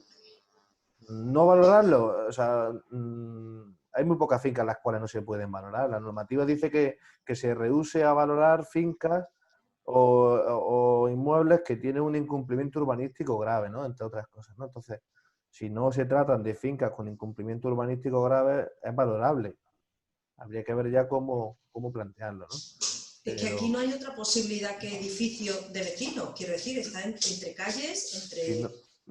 Si no hay ningún ámbito en el que le afecte no va una calle, ni una plaza, ni un jardín, ni nada. Eso es un edificio un poco entre raro, edificios. ¿no? O sea, habría que ver el caso, habría que verlo. No valorarlo me parece raro. Hay muy pocos casos en los cuales una finca no se pueda tasar, ya sea de una forma o de otra. Me resulta un caso bastante raro.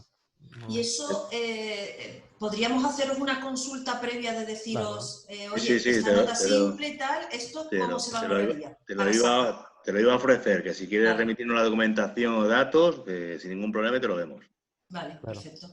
Perfecto, porque la respuesta ha sido que no nos lo tasan. Entonces, pues, claro, no, tasar siempre se puede tasar. Mientras no incumpla, como dice Jesús, tasar siempre se puede tasar. Mientras que no haya un incumplimiento grave, toda finca se puede valorar. Vale, valga más o valga menos, en función de sus características, su situación urbanística, pero no tasarlo no tiene mucho sentido. Que, bueno, nosotros en Cádiz, al ser una ciudad y al ser todo urbano, cuando vendemos una vivienda ninguno vamos corriendo a mirar el plan general del ayuntamiento. Es que esto es una situación especial porque tú lo ves y ves que es un edificio antiguo, pero nosotros no vamos corriendo a mirar el plan. Es que en 30 años que yo llevo vendiendo casa no lo he mirado nunca. Salvo que pueda haber un apunte en el registro o algo así. Sí, están inscritas, son edificaciones consolidadas, bueno, pueden estar fuera de ordenación, pueden tener alguna situación, pero bueno, se pueden tasar, no debería haber ningún problema. Vale, bueno, pues haremos la consulta y nos decís cómo, más o menos, por saber un poco cómo encauzar al comprador. Sin problema. Muy bien. Gracias, María. Gracias. Jesús Barral también tenía una pregunta. Muy bien. Jesús, dale al micrófono, por favor. No te oigo ahora.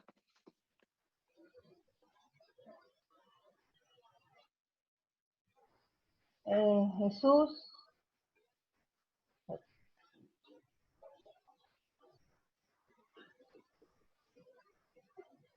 No se oye. Jesús, no te oímos. Tú lo puedes dar desde ahí, ¿no? No, es que lo tiene activado. El botoncito de la izquierda, ¿de acuerdo? Sí, te lo tienes activado, Jesús.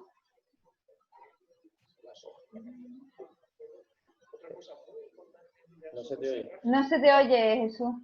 Abajo a la izquierda, tiene activado el micrófono. Tiene activado el micrófono, pero no sé. Vale, después. Vale. ¿Alguien más tiene alguna pregunta? No, yo lo único que iba a hacer un ruego, porque estamos ya fuera de tiempo. Lo digo por Adolfo y Jesús, que seguramente tengan que seguir trabajando, ¿no? Hola. Ahora. Creo que se había soltado el cable este. Estamos encantados, Había soltado esto. Bueno, buenas tardes, muchas gracias a los dos. Buenas tardes. Mira, a ver si Jesús puede poner otra vez el ejemplo de tasación de finca urbana, ¿vale? Normal. Una vivienda, ¿no? Antes al principio. Sí. Donde hay un plano en la documentación adjunta, hay un plano. Exactamente. ¿Este? Ese mismo me puede valer. A ver. Espera, vuelvo. Céntralo. Sí.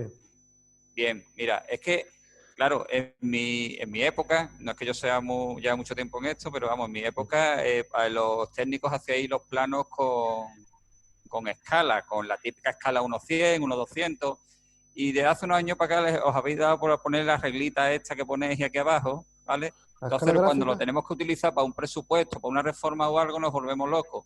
La regla, ¿a qué escala equivale? ¿Cómo lo traducís a escala?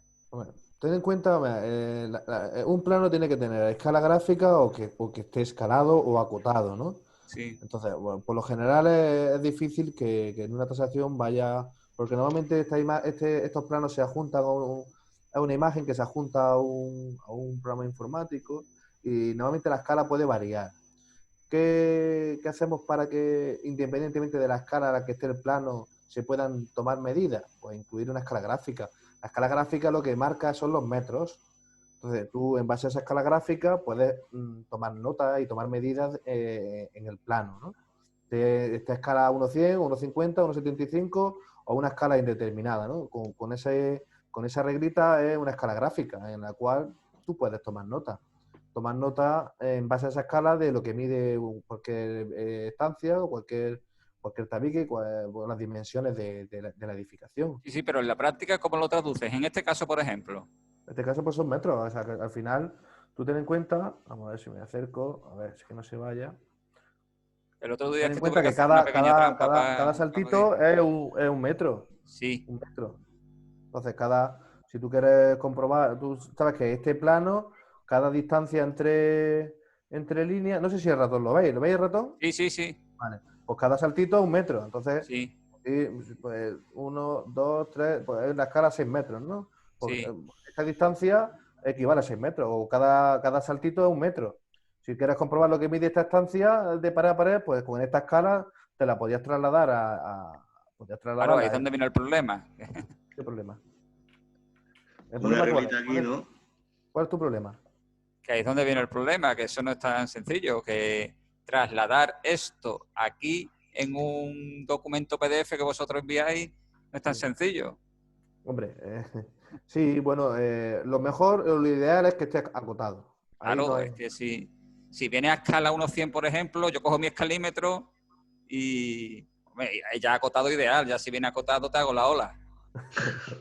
Bueno, a ver, la normativa nos pide que que tenga escala o que esté acotado. Vale. Al tasador no le cuesta no cuesta ningún trabajo acotarlo. Y pues díselo a tus compañeros. Pero, Que se lo diga a tus compañeros. Si tú nos pides una tasación que vaya acotada, nosotros no vamos a tener ningún problema en acotarlo. Vale. Pero que es verdad que no se utiliza una escala 1:100 o 1:50 concreta, porque lo normal es que esto se convierta en una imagen que se adjunta a un programa informático y a veces la imagen pues cambie de tamaño, ¿no? Porque se adapta. Y para evitar errores, porque si yo te lo escalo 1:100, pero luego cambie de tamaño esta imagen, pues te puede llevar a error, ¿no? Porque a lo mejor se ha reducido la imagen un poco y en vez de 1:100 es 1:80. Sí, eso suele ocurrir también cuando conviertes a PDF, se desvirtúa un poco. Claro, a veces de PDF JPG, pues sí. Para evitar malinterpretaciones, dejamos esta escala. Pero vale. Lo ideal, desde luego, para que tú tengas precisión de lo que mide una estancia es que te acota. Bueno, aprovecho porque me imagino que vamos a entrar ya en ruegos y preguntas para cerrar. Como yo soy de efectos retardados, te voy a repreguntar una cosa que te ha preguntado Paco Escobar al principio sobre VPO. Él te ha preguntado que se pueden incluir hasta 3 anejos vinculados, ¿entendió yo mal? O sea, 2 garajes y un trastero, en total 3 o 1 y 1. En total 2. Si una vivienda tiene vinculados 2 anexos, 2 garajes... Pero 3 no, ¿no? ¿Qué? 3 no, ¿no? Bueno, no tengo yo exactamente claro si el reglamento de VPO te lo permite. Si están vinculados, sí se incluyen sin ningún... Sí, pero yo creo que hay un límite. Mi duda también es que si son 2 o son 3, a raíz de lo que Paco te ha preguntado al principio. La experiencia es que nosotros no hemos encontrado ningún caso con 3 garajes vinculados. Claro, no, o con 3 anejos en total, por ejemplo, Sí, un garaje y 2 trasteros. Dos garajes y un trastero. Sí. Pero bueno, eso viene de partidas y cuando tiene la calificación provisional marca los elementos que van vinculados a cada vivienda. Sí. Entonces, si tiene 2 garajes, cada garaje se le da su tratamiento. A efectos de valor máximo legal. Cada uno se le computa un máximo de 25 metros con su valor máximo legal y cada uno suma aparte. ¿Vale? Bueno, y para terminar ya y abusando de vosotros, en el último reglamento ¿vale? De 2020, sí. El aumento del 10% del valor, ¿vale? Del precio máximo, sí. ¿Ha cambiado en algo? Paco os decía que si os presentamos el documento de la delegación de vivienda declarando el 10% de incremento de valor es suficiente para vosotros, pero ¿en eso ha cambiado algo o sigue siendo igual? Al final permite, o sea, da la posibilidad de que se le aumente un 10%, pero en base a mejoras que se dan a la vivienda. Eso se lo tienen que reconocer. Entonces, en el momento que se le reconozca y se aporta en una tasación, se tiene en cuenta y se suma, se considera ese 10% que la administración le ha reconocido. Pero tiene que estar demostrado y aportado antes de vuestra visita, ¿no? Porque eso está supeditado que se le reconozca, porque es una posibilidad, no es un incremento automático, es una posibilidad de que se le reconozca en base a mejoras que tenga. Jesús, ¿se puede dar caso que la administración lo reconozca y vosotros en la visita lo echéis para atrás? No, porque a ver, la administración se la ha reconocido. ¿Por qué ¿quién somos nosotros para decir que tiene un valor máximo legal inferior al que reconoce la administración? El valor máximo legal no es ningún método de valoración, es un valor, como la propia palabra lo dice, máximo legal, administrativo, que nosotros lo que hacemos es recogerlo en la tasación.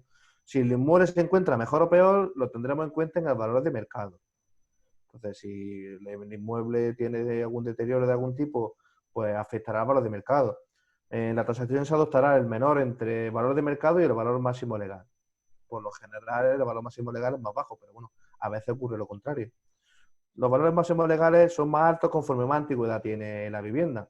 Y el de mercado suele ser al contrario. Tiene menos valor conforme tiene más antigüedad. Hay un momento en que el valor de mercado es por debajo que el de VPO.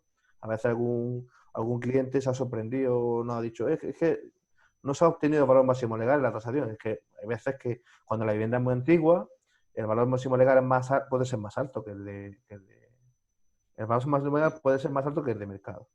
¿Vale? Puede ocurrir. ¿Vale? Sí. Pero si lo que marca la administración en cuanto al valor máximo legal es el que se refleja en la tasación, ni más ni menos. ¿Vale? Estupendo. Pues muchas gracias. Nos quedan 5 minutitos. No sé si será suficiente para resumir las preguntas que tenga algún compañero por ahí. No tengo manitas levantadas, no tengo ninguna. ¿Alguien más tiene alguna pregunta?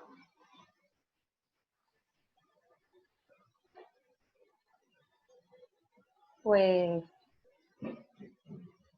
no tengo nadie. Esperamos haber satisfecho las expectativas y que haya sido productiva y os haya entretenido, que no haya sido un petardo la charla. Tener en cuenta que dentro de los inmobiliarios habemos muchos que somos peritos tasadores, inmobiliarias, peritos judiciales y manejamos un poquito el mismo argot que vosotros, ¿no? Lo que sí yo siempre pido al tasador, y lo digo aquí a mis compañeros, la honestidad. O sea, después de todos los valores y todas las cábalas que hacemos a la hora de valorar una finca, la honestidad debe de ir por encima de todo, ¿no?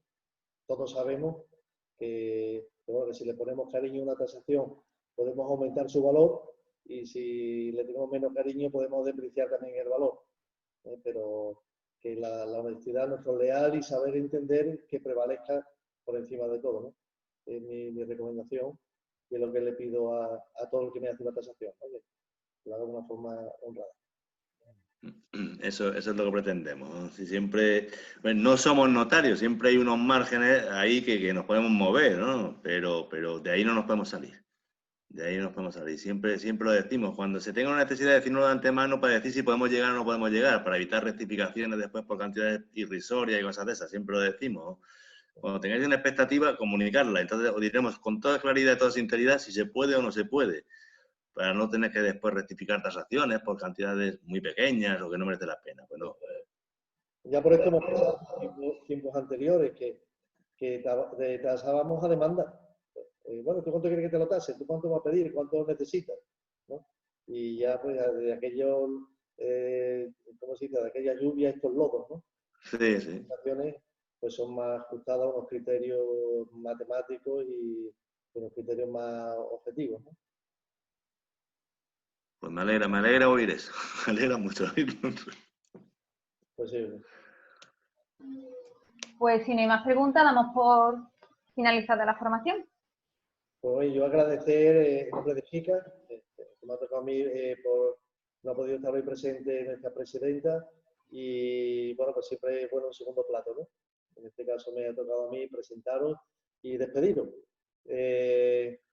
Adolfo, pues muchísimas gracias por vuestra disposición, te digo a ti como el jefe de todo el personal, por vuestra disposición y además inmediata. Y espero que esta sea la primera de muchas que hagamos, a lo mejor con temas más concretos, para que podamos entrar un poquito más en debate. A Jesús, vamos, tiene que perfectamente podemos contar contigo, estás al día en todo y como técnico, pues es de agradecer, ¿no? Porque muchas veces no tenemos la oportunidad de hablar con los técnicos y no sabemos los parámetros o nos falta ese conocimiento, ¿no? Sí. Y desde luego a María José, que es nuestro referente de tasa y de tasa en la provincia y siempre está a nuestra disposición para cualquier historia que le hemos propuesto de pretasaciones, de tasaciones y en este caso de participar en la formación.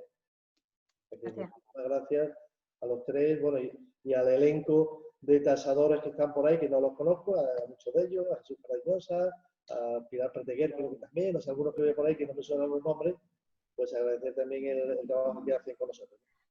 Gracias a vosotros por esta oportunidad y esperemos que se repita pronto. Muchísimas gracias. Gracias a vosotros. Cuidaros mucho. Un abrazo a todos. Adiós. Igualmente. Adiós. Adiós.